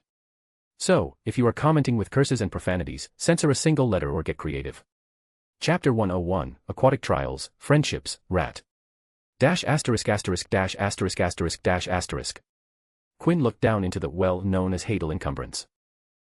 ***************************************************************************************************************************************************************************************************************************************steps Quinn had seen, and only by researching the subject he had realized why it was called as such. Hadal, from the Greek god of the underworld, Hades. The underworld, which was the realm of Hades, was under the ground. Similarly, it would be the aquatic world that resided below the ground level.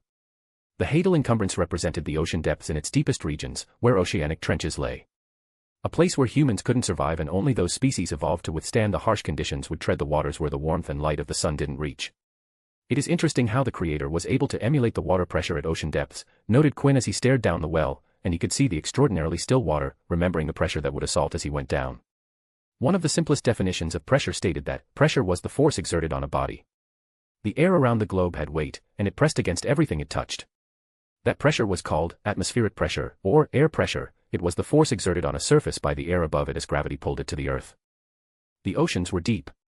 If one was to shave off all the continents and fill the trenches in the oceans with the ground from the continents, the entire globe would be covered with water about 2 miles in depth. And within those depths was the world of pressure. When one was in contact with air, a body would feel the pressure from the air, and it was dubbed air pressure. Similarly, when in contact with water, a body would feel the pressure from water and had the name hydrostatic pressure, or water pressure. But the main difference between air and water pressure was that air was 830 times less dense than water. Meaning that water pressure was much higher than air pressure. As one went down into a sea or an ocean, more water would get piled up on top and thus increase the weight of water above and thus increase the pressure on the body. Here, the water pressure increases much quicker than natural aquatic depth, said Quinn as he sat by the ledge with his chin resting on the palm. I guess this would be difficult for some people. Quinn had gone through 2 trials, Poseidon's Wrath and Tiham's Delight.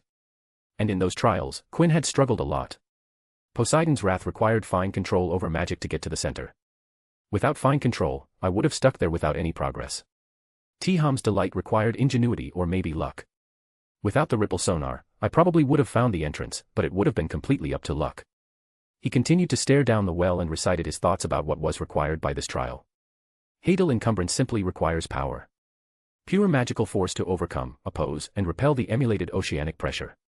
I guess this trial is compatible with me. Quinn had magical power in abundance. He had deep magic reserves that had been built through the daily exhaustion of his magic. Ever since Quinn was 5, Quinn had used all of his magic every day. The only exception to that rule was the time he didn't have any control over his magic. That had given Quinn deep reserves of magic that were perfect for Hadal encumbrance. He just needed to optimize his magic usage against the pressure and pour his vast reserves into the magic till he reached the bottom. So unlike the first 2 trials, Quinn was having a breezy time in going through Hadal encumbrance. Alright, let's see if I can break my high score, said Quinn and dove into the well of water with accelerated water pressure increase. With his body facing downward and aligning his entire body horizontally with the surface of the water/floor of the well, he sank down. The purpose of this posture was to decrease his surface area vertically. The pressure in the vertical water column changed very quickly, meaning that the pressure at his head would be significantly less than that at his feet. So to get a uniform pressure all over his body, he distributed his body surface area horizontally. That way, his body mostly would have a uniform pressure. As Quinn sank down, a cylindrical area constructed with water magic manifested around Quinn.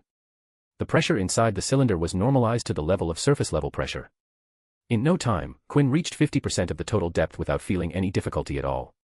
The difficulty to keep the pressure normalized came when he hit 60% depth. I wonder if the pressure here is because of gravity manipulation or it is simply water magic that is pulling down the water. Quinn realized that the entire aquatic vault was based around water concepts. The instructions in the stone cave explicitly talked about laws, but that didn't mean that the trials were created via water magic. In Poseidon's Wrath, the vortex had been definitely created through water magic. But the vast array of conjuration and charm disablers weren't part of water magic. The sheer calmness of the water that even weakened Quinn's ripple sonar was definitely achieved by water magic in Tiham's delight. But Quinn realized that the extensive sensory deprivation didn't have anything to do with water magic.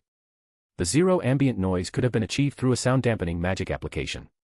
That state where the light was getting blocked could have been light magic weaved into the water and not an application of water magic. And just like that, the accelerated gradient pressure increase might have been accomplished by other magic and not water magic. But one thing Quinn was sure of was that if he was to complete the vault, he would need to use water magic to get past every trial. Not because the trials were closely related to water, sure, that was a part of it, but the real reason was that Quinn constantly used water magic as he thought using water magic made his job easier. It was clear that everything was related to water. From that, it could be inferred that the vault wanted Quinn to use water magic. And if he was to use water magic, then his journey would be a whole lot easier. Sure, inside Poseidon's Wrath, Quinn could have extensively studied conjuration magic and try different spell designs till he got a hit that wasn't covered by the wards. Or he could design a new type of broom that didn't use the traditional broom charms and reinvent the wheel. But all of those required much more thinking and effort on Quinn's part just to make the end result easier. If he had something that would allow him to fly over the vortex into the center, he wouldn't have to struggle against the raging water, but at what cost? How much time and research would it take him to accomplish that? And when Quinn did create something like that, would he start the next trial? Would the broom that worked in Poseidon's trial be helpful in Tiham's delight? No, it wouldn't be helpful. What would be effective was the knowledge and experience of water magic that he practiced and researched to get past one trial. That is why Quinn didn't try to find unique methods outside of water magic to solve the trials. Because Quinn knew that if he stuck with water magic, then it would make his job much smoother. And the results were showing right now. Quinn had plenty of magic to expend from his reserves. What he needed was simply to change how he was directing his magic. Poseidon's Wrath had driven him to gain fine control over water magic so that he wouldn't be blasted every time he tried to water magic, and that was working now when extreme pressures were bearing down on him. 90%. The water magic cylinder's surface thrummed with erratic ripples. A humongous pressure was being normalized by using water magic as Quinn applied an equal and opposite force. Just a little more, and I will pass this trial without much problems or injuries. Quinn dipped further down and reached 92% but stopped because the pressure inside his normalized cylinder suddenly increased, and Quinn could feel the pressure against his bones. Some pressure is leaking through. This is the limit for now. Quinn retreated by 1% and stayed at 91%, and carefully tried to figure out how to normalize the pressure back to the surface level. He was extremely careful because one mistake and the pressure would bear down on him, and his muscles wouldn't contract, which would seal away his movement capabilities, while the water inside his lung cavity with lower internal pressure would be pushed out, and he wouldn't be able to breathe. In the water column, Quinn swam alone inside the dangerous waters while trying to figure out how powerful the deep oceanic waters were. Scenes break. It doesn't work that way, sighed Marcus as he sat in the Ravenclaw common room in front of a chessboard. The knight only moves 2 squares vertically and 1 square horizontally, or 2 squares horizontally and 1 square vertically. But why? The horsey should be able to charge straight ahead, spoke Luna as she stared at the knight chess piece on the wizarding chessboard. I have seen them. They are fast, you know. Wizard's chess was the magical variant of the classic board game chess, in which the pieces were enchanted to move of their own accord when commanded by the player. The moving chess pieces were reasonably sentient and could offer advice to the players who weren't good or experienced at the game. The white knight piece on the board turned its head towards and looked towards its commander. The animated knight chess piece wasn't sure how to proceed. The chess piece wasn't sure how to react to this situation. The magic that made it animated didn't cover what to do when the commander wanted the horsey to charge forward. It looked at his white companions as if to ask what to do, but they looked as confused as it was and shrugged towards the white knight.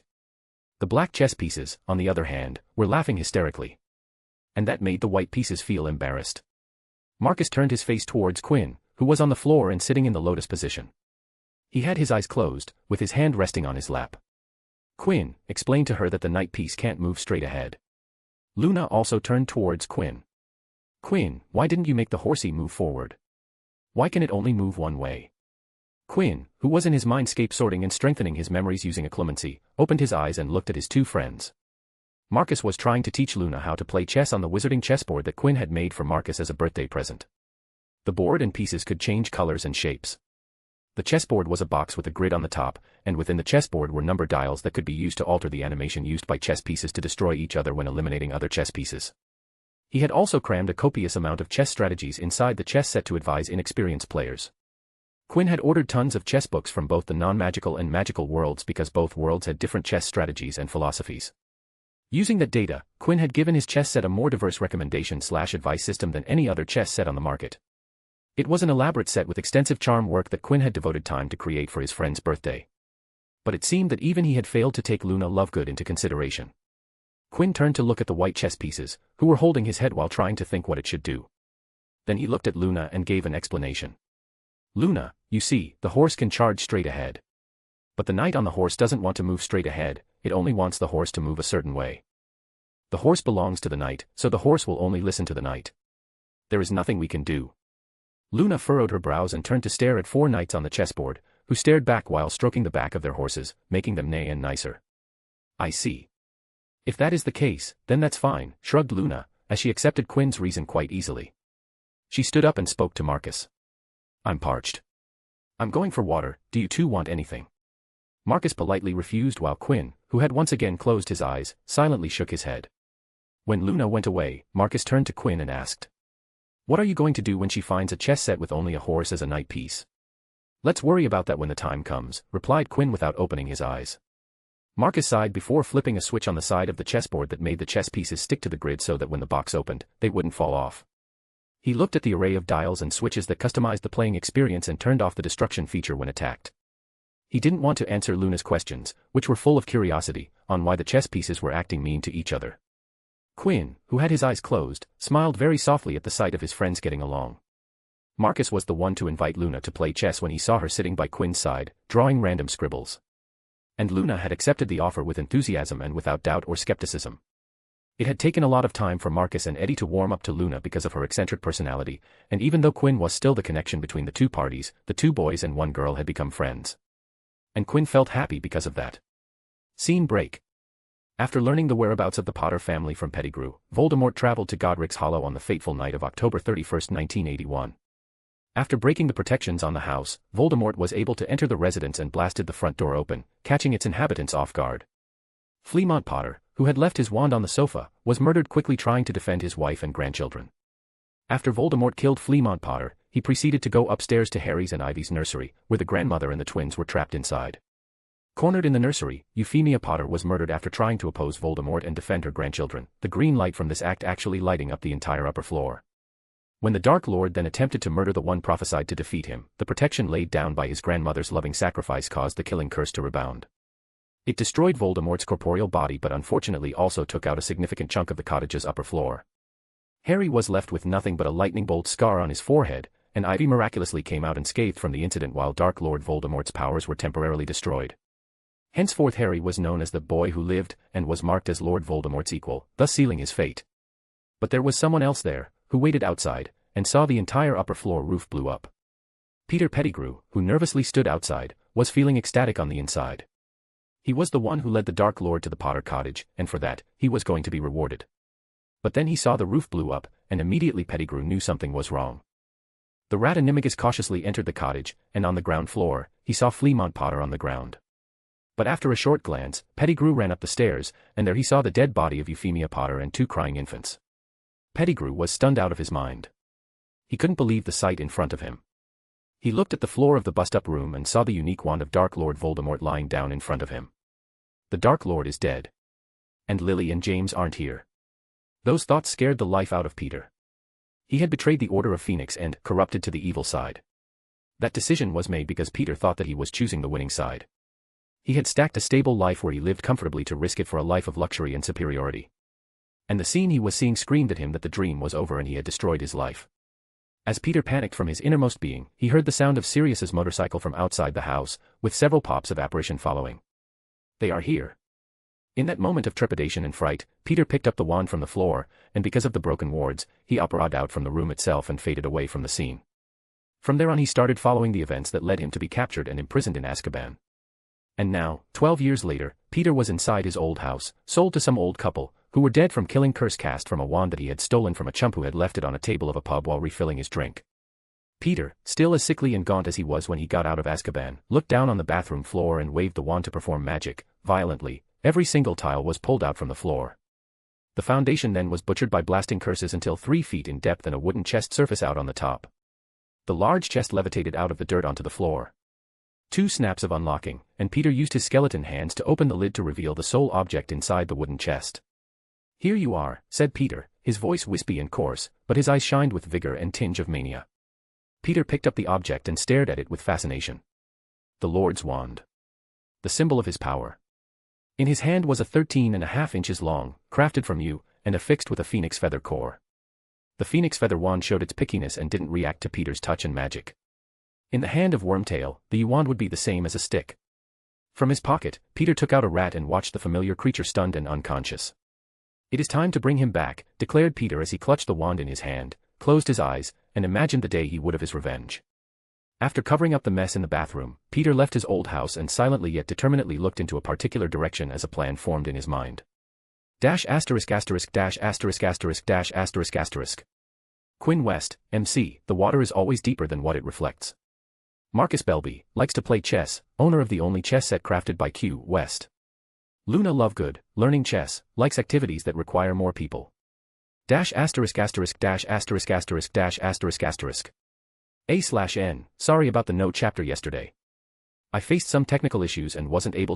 ************************************************************************************************************************************************************************************************************************************************************************************ghty So too today.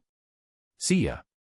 **************************** Web novel has been shadow banning comments recently.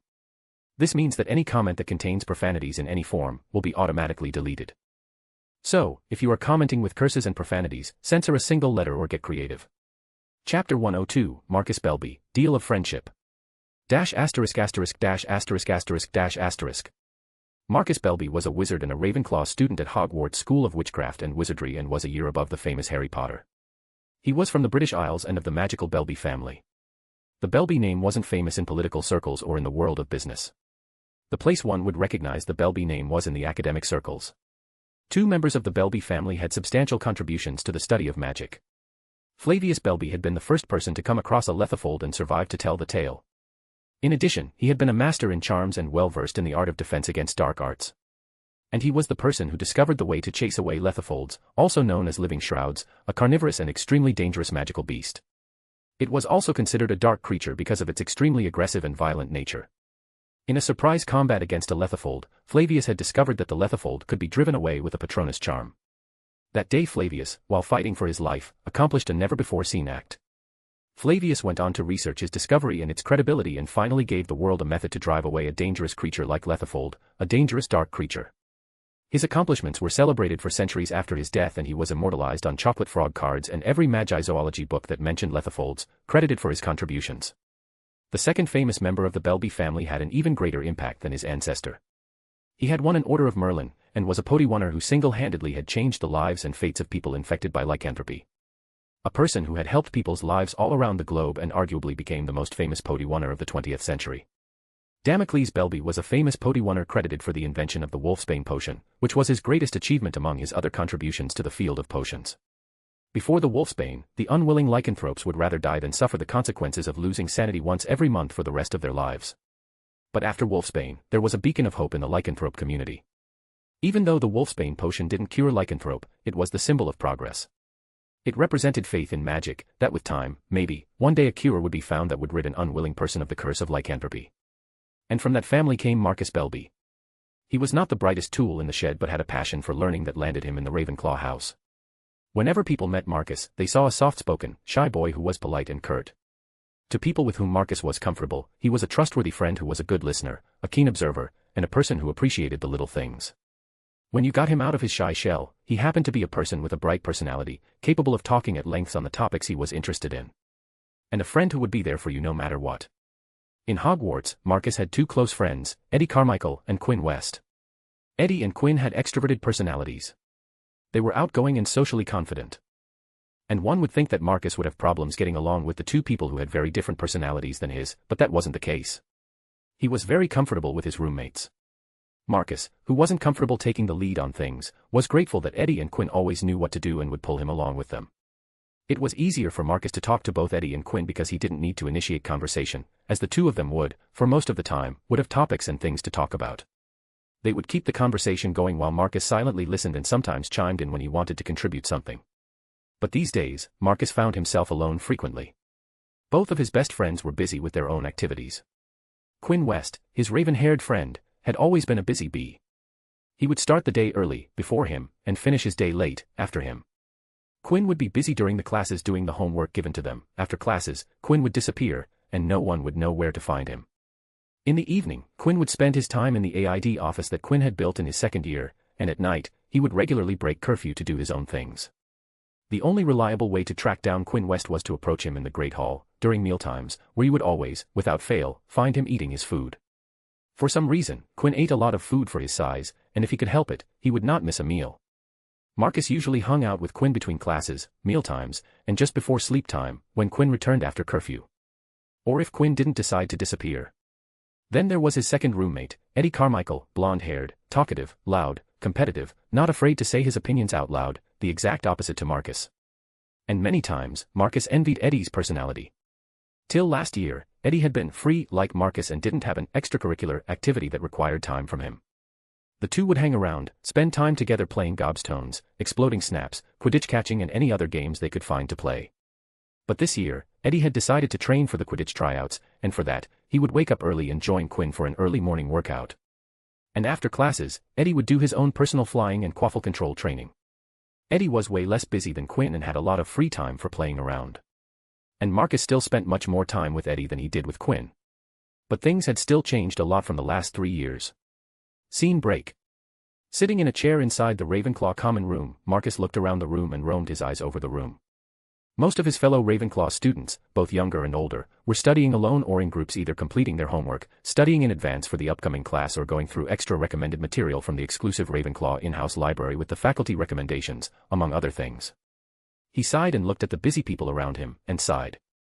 At least they know what they are doing. On the other hand, Another sigh escaped him, and he sunk further into his chair. A hand suddenly was placed on his shoulder, followed by, now, don't sigh. At least not a heavy sigh like that one. Marcus raised his head to see Quinn standing there, smiling. His stone-gray-eyed friend had a bar stool in his hand. He then sat in his chair. As he watched Quinn sitting on a bar stool, Marcus thought about how in nearly 5 years he had known his friend, the number of times he had seen Quinn sitting on a chair with a backrest was frighteningly low. Even when the client chairs in the AID office were chairs with backrests, Quinn always sat behind his desk on a bar stool. Marcus looked at Quinn, who sat with the best posture he had ever seen from anyone he had met. Proper as always. Quinn always sits perfectly well, doesn't he? Thought Marcus, and put himself back together from his slumped posture in his chair. You know what they say, right? A sigh is an amplifier for people who suffer in silence, said Quinn. That made Marcus tilt his head and ask. So you don't sigh? At that, Quinn laughed and shook his head. Oh, no, I wish that was true. I sigh a lot, every day. Quinn then sighed, which made point his finger at himself and smile. See? I just did it. Let's not talk about me. Tell me about you, asked Quinn and tapped Marcus's thighs. Tell me, why were you slumped in the chair with that introspective expression that you tend to get on your face when you are overthinking stuff? This is it. How does he do it so smoothly, thought Marcus when he heard Quinn. Marcus was used to listening to Quinn. He noticed that whenever Quinn wanted the conversation to go his way, he would very smoothly turn the direction of the conversation to his interest. And right now, he was watching Quinn do it again. But it didn't bring discomfort to his heart to see his friend manipulating the conversation. The reason for that was because Marcus could see the expression on Quinn's face. Usually, whenever Quinn influenced or manipulated the conversation, he would have a situation-appropriate expression on his face. And the times that Quinn smiled, he would have a calm and restrained smile on his lips. That same smile would slightly change according to the need, and those small changes would change the meaning of the smiles: confident, friendly, dominant, polite, embarrassed, and any other smile that Quinn wanted to portray. But right now, Quinn didn't have that restrained smile. The smile on his face was wide and joyous, supportive, comforting, bright and free. This was the real deal and not something that was put on just because the situation demanded it. What?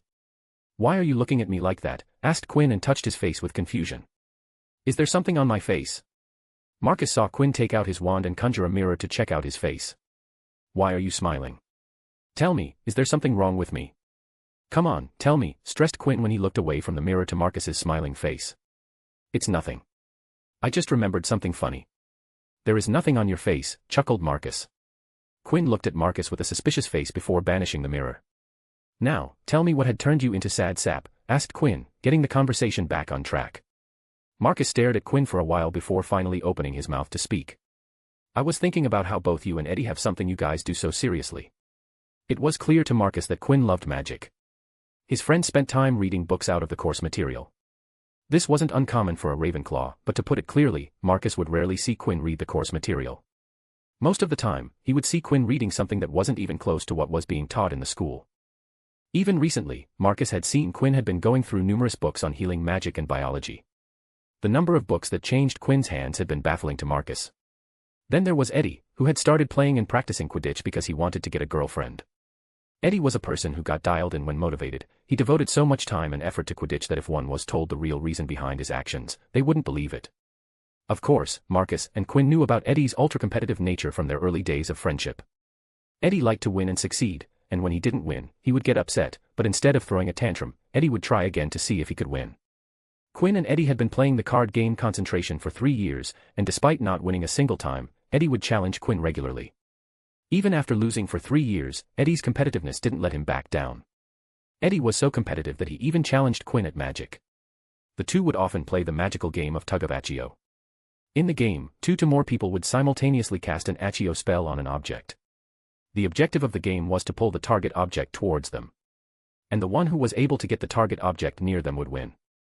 Despite knowing that Quinn was better at Magic, Eddie would often initiate a game, trying to defeat Quinn at Magic, which for obvious reasons never panned out. But that didn't stop Eddie from time and time challenging Quinn. Such was Eddie's personality. You have magic. You love it so much, we all knew that just after a few days of our meeting in the first year. The time you put in just shows how much you love it.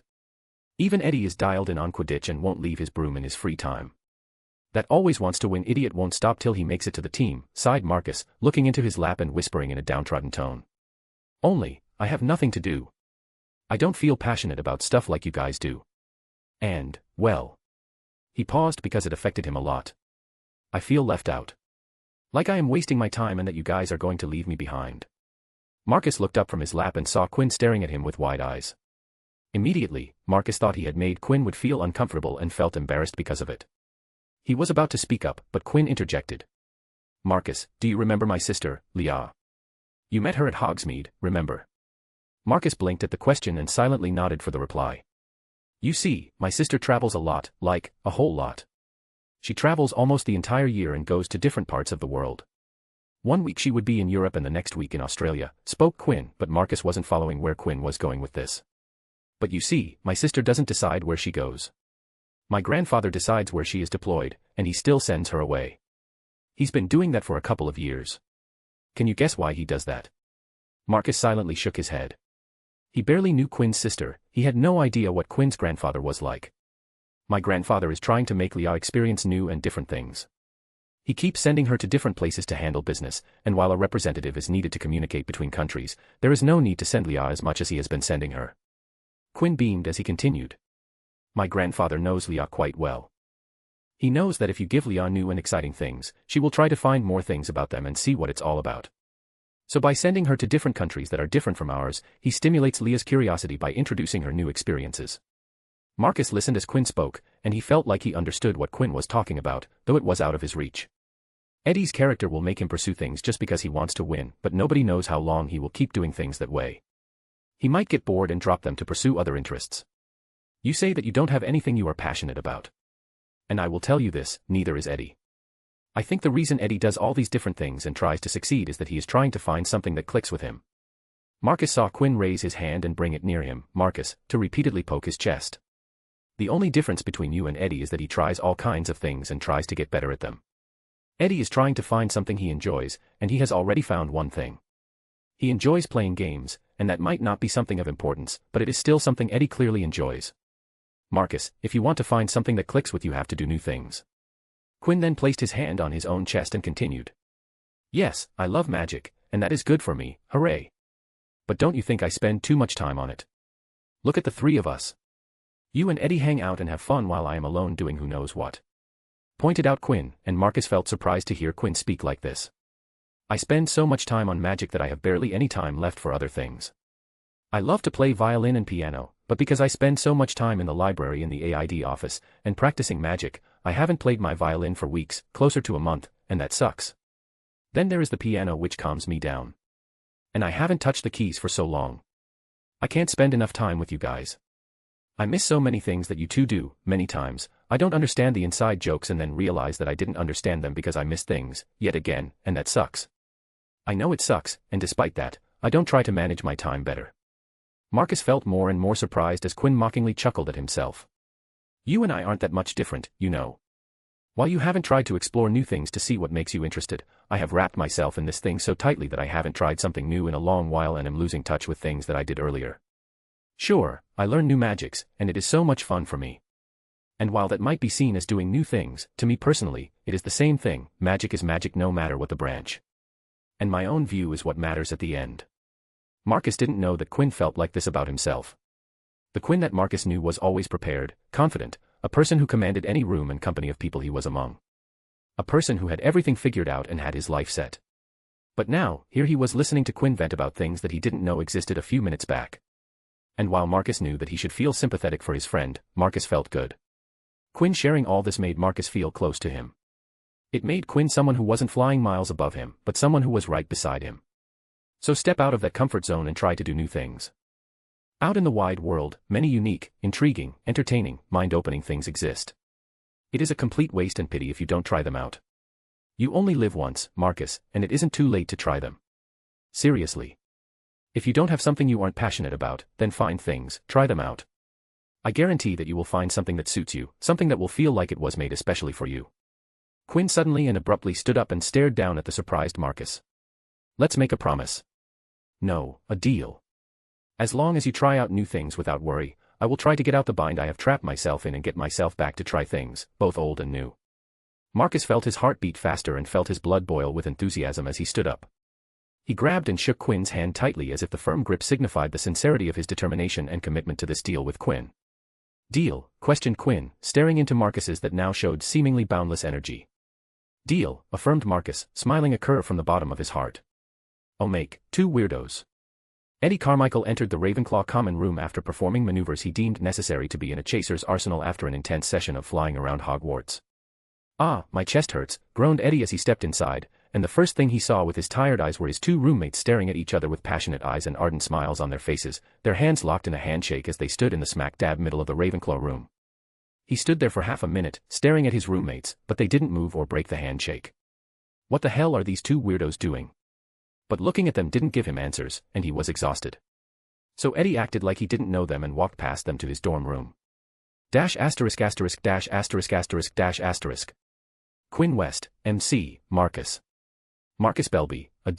********************************************************************************************************************************************up Quinn. Eddie Carmichael, grinding hard, I am too tired for this shit. *************** Web novel has been shadow banning comments recently. This means that any comment that contains profanities in any form will be automatically deleted. So, if you are commenting with curses and profanities, censor a single letter or get creative. Chapter 103, Leviathan's Underpass, and the Raven. ************90%. A very calm Quinn horizontally floated at the near bottom of Hadal Encumbrance and gazed at the triangular entrance in front of him. Leviathan's Underpass. This time it's a monster, noticed Quinn as he stared at the words written above the dark entrance. He had read that after keeping his eyes open at 70% and had, consequently, done some research on the Leviathan. The Leviathan. A mythical creature with the form of a sea serpent. Known originally as a great sea monster, in the first chapter of Genesis, the Leviathan has become synonymous with any enormous monster or creature. It was occasionally invoked to accept blame for tsunamis. According to legends, the Leviathan was a fire-breathing creature with such immense size that the sea boiled when it swam on the surface. It ruthlessly and fearlessly rules over all the creatures of the sea. The Leviathan's skin is like a double coat of mail with overlapping scales as large as shields on its back and as sharp and tough as broken pottery on its underparts. Swords and harpoons would simply bounce off such protection. It breathed smoke from its nostrils and expelled flames from its mouth, which was rimmed with teeth. Its fins radiated a brilliant light, and its eyes were like the glimmerings of dawn. In the magical world, the Leviathan was a type of dragon that lived in the deep oceans. The non-magical legends had gotten the description right. It was an enormous, long, thick serpent-type dragon and, according to the records, it weighed 5 tons, 5,000 kilograms, clocking at just 1 ton less than the largest dragon species in the world, the Ukrainian ironbelly. Even though the Leviathan was an aquatic species, they were just like any other dragon species. It was magic-resistant, had resilient scales and had fire breath. On a side note, every part of its body had magical properties. Quinn had thought about the upcoming trial, and one of his worries was to come across an actual Leviathan. If a basilisk could be kept alive for 1,000 years through deep hibernation, then there was no reason a Leviathan couldn't be kept alive the same way. After thinking it thoroughly, Quinn was 90% sure that a Leviathan wouldn't be in there because of the trials he had been through. It didn't make sense to put a Leviathan inside because of the prevailing water concept themes. Well, the Leviathan is a predator species in the ocean. It might be a Guardian-type trial, thought Quinn, followed by another curious line of thought: who would win between a Kraken and Leviathan, I wonder? Quinn flexed his muscles, and immediately Arctic blue magic flashed. The magic originated from his body and went towards the triangular entrance, which created a glowing Arctic blue tunnel of water. Let's go in there with the hope that there's no Leviathan, wished Quinn, but there was a sharp glint in his eyes. He was prepared to do what must be done, even if it meant killing a dragon. He floated down. His hands touched the edges of the entrance, and though he was at 100% depth, Quinn wasn't feeling an iota of it. The 100% of the pressure intensity was being thwarted by Quinn's magic, where he was applying an equal and opposite force to cancel the weight bearing down on him. Pulling his feet to his front, Quinn went in the entrance to Leviathan's Underpass. Scene break. Quinn found himself teleported to the trial, and like in most Hogsmeade Delight, he was directly transported underwater. However, unlike Hogsmeade Delight, this room was lit brightly. Quinn looked down and saw that his feet were touching a white marble floor. When he advanced, the white floor extended ahead for around 50 meters. The entire passage was covered with a circular wall of water. It was a tunnel with a white marble straight path as the floor. The space outside the water tunnel was an expanse of blue, and Quinn couldn't see an end to the expanse. Ah, so this is the underpass, huh? A tunnel through the water. Though I am still underwater, noted Quinn as he took in the surrounding scene. He looked straight ahead to the other end of the tunnel and saw another triangular entrance, but this one without a title above it. This entrance was like the one in Hogsmeade Delight, although it had another patch of water with a different flow than the surrounding water. There was nothing solid at the end of the tunnel and a wall of water sealed off the end. Noticing that, Quinn looked back and saw the same wall of water. He raised his hand to touch the water wall.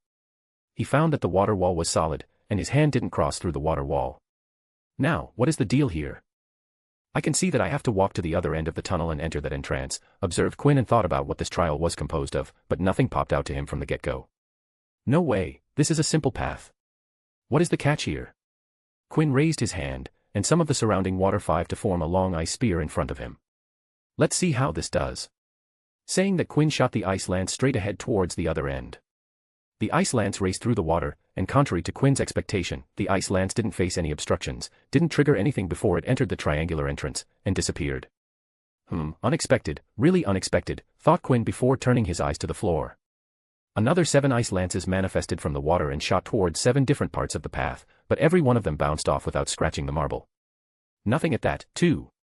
Ah, I need to go in myself. Don't want to do that, really don't. Quinn sighed and took a step forward on the whiter marble, one more, and then another. As he moved forward, a very faint blue line shone on the marble floor. That delicate line on the floor went unnoticed by the boy as he walked ahead. Thwip.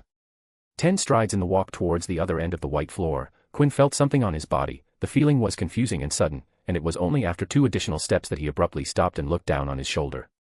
There he saw red coming out of his shoulder. He couldn't see his shoulder because of the red staining the water, but Quinn could feel a deep gash above his collarbone. As the realization hit and the pain set in, Quinn felt 2 more parts of his body rip, more blood spurted out from his calf and waist as deep gashes marred his body.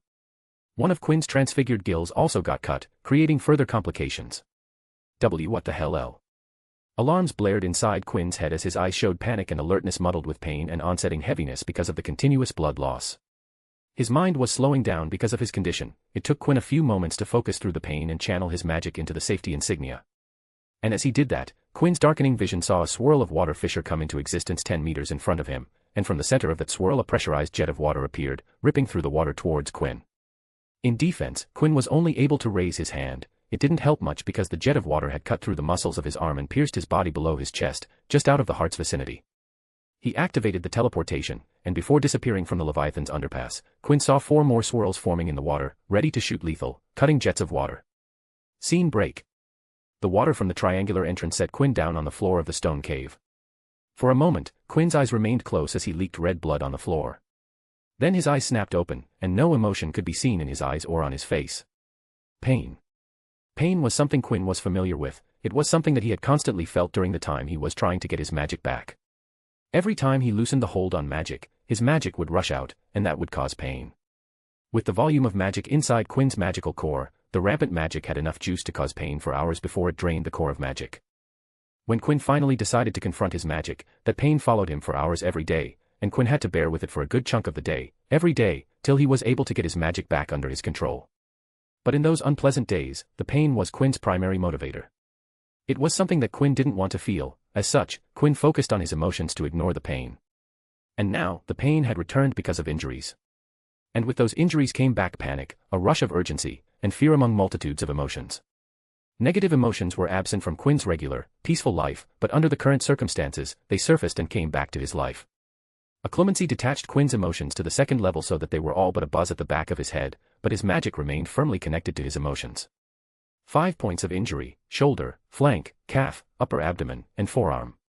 Quinn's mind sunk into an analytical mode as he analyzed his body. Quinn slightly moved his shoulder and felt the first point of injury.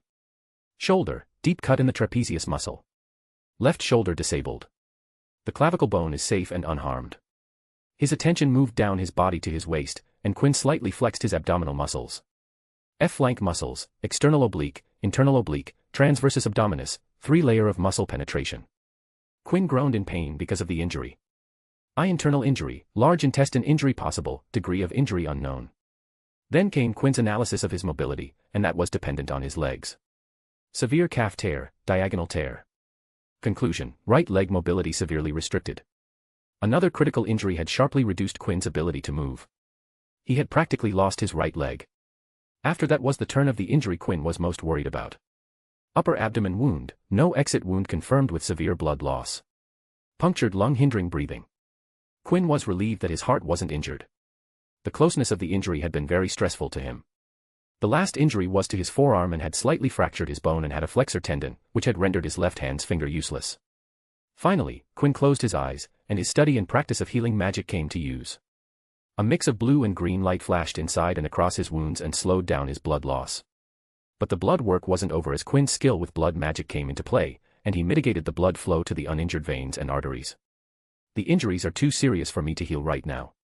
I need to get out of here, decided Quinn, thinking about his physical situation. His injuries were severe, and Quinn wasn't sure if he would be able to heal them on his own. He wanted to get out of the aquatic vault because apparition was disabled in here, meaning that if he failed to stabilize himself in here, Quinn wouldn't be able to call Polly to pop him to the hospital wing where Poppy could take him. While inside Hogwarts grounds, house elves could elf-apparate inside or outside on their own. But if they had another being with them, they couldn't bring them out or in with them. Meaning that if Polly came to Hogwarts, she wouldn't be able to bring Quinn out of the castle grounds, but she was allowed to apparate him to any part of the castle that wasn't warded off to the house elves. Quinn wanted to get out of there before his condition degraded so that if he did fail to heal himself, he would have Polly pop him to the hospital wing. With grunts and groans of pain, Quinn conjured a stretcher to his side. After rolling onto the stretcher, Quinn stuck his body to the stretcher with magic. The stretcher was levitated and brought Quinn to the tunnel, and after raising itself vertically, the stretcher with Quinn attached to it entered the tunnel. The bubblehead charm covered Quinn's face to provide him oxygen inside water. Scene break. The stretcher with Quinn came out of the tunnel into the Great Lake. Water magic took over and raised Quinn above as he controlled the direction he wanted to go. Quinn strenuously looked to the side, hoping that the Kraken would notice him and carry him to the lakeshore so that he wouldn't have to use water magic to get out, but it seemed that the fates weren't with him today because the Kraken's eyes were closed and it seemed to be sleeping. Need to hurry, thought Quinn. He didn't stop to lament his bad luck. He immediately ramped up the water magic, which would have been difficult because of his current condition. But the negative emotions were very potent when it came to magic, and Quinn was solely channeling them to provide that extra juice. The water around him pushed him up, and Quinn zoomed to the lakeshore while a calm bubble of water protected him from any disturbance. Working through the pain, which Quinn hadn't numbed because it was helping him with a stronger connection to magic and kept him awake, Quinn came out to a portion of the shore with trees. He didn't want to be disturbed and wanted to work in peace. The stretcher laid itself on the ground, and immediately, Quinn started to heal himself. Very slowly, healing magic began to work on Quinn's body and started to knit the very inner portion of his injuries. Quinn knew that he wouldn't be able to completely heal himself and completely recover at the moment. He would need potions and multiple healing sessions for that. So, currently, Quinn's focus was to stabilize himself so that his wounds weren't life-threatening and he could move without degrading his injuries. With his eyes closed, Quinn worked healing charms and spells to slowly and carefully heal his injuries. But it seemed that fate and Lady Luck definitely weren't at his side because Quinn felt a chill descend on him. Something that sucked seemed to want all the joy out of everything. Quinn opened his eyes, and through his tired eyes, saw half a dozen Dementors descend upon him, with more Dementors circling above in the distance. And from the looks of it, they too were coming down towards him. Ah, this is great. Just F****King great. Spat out a tired and busy Quinn and stared at the 6 Dementors.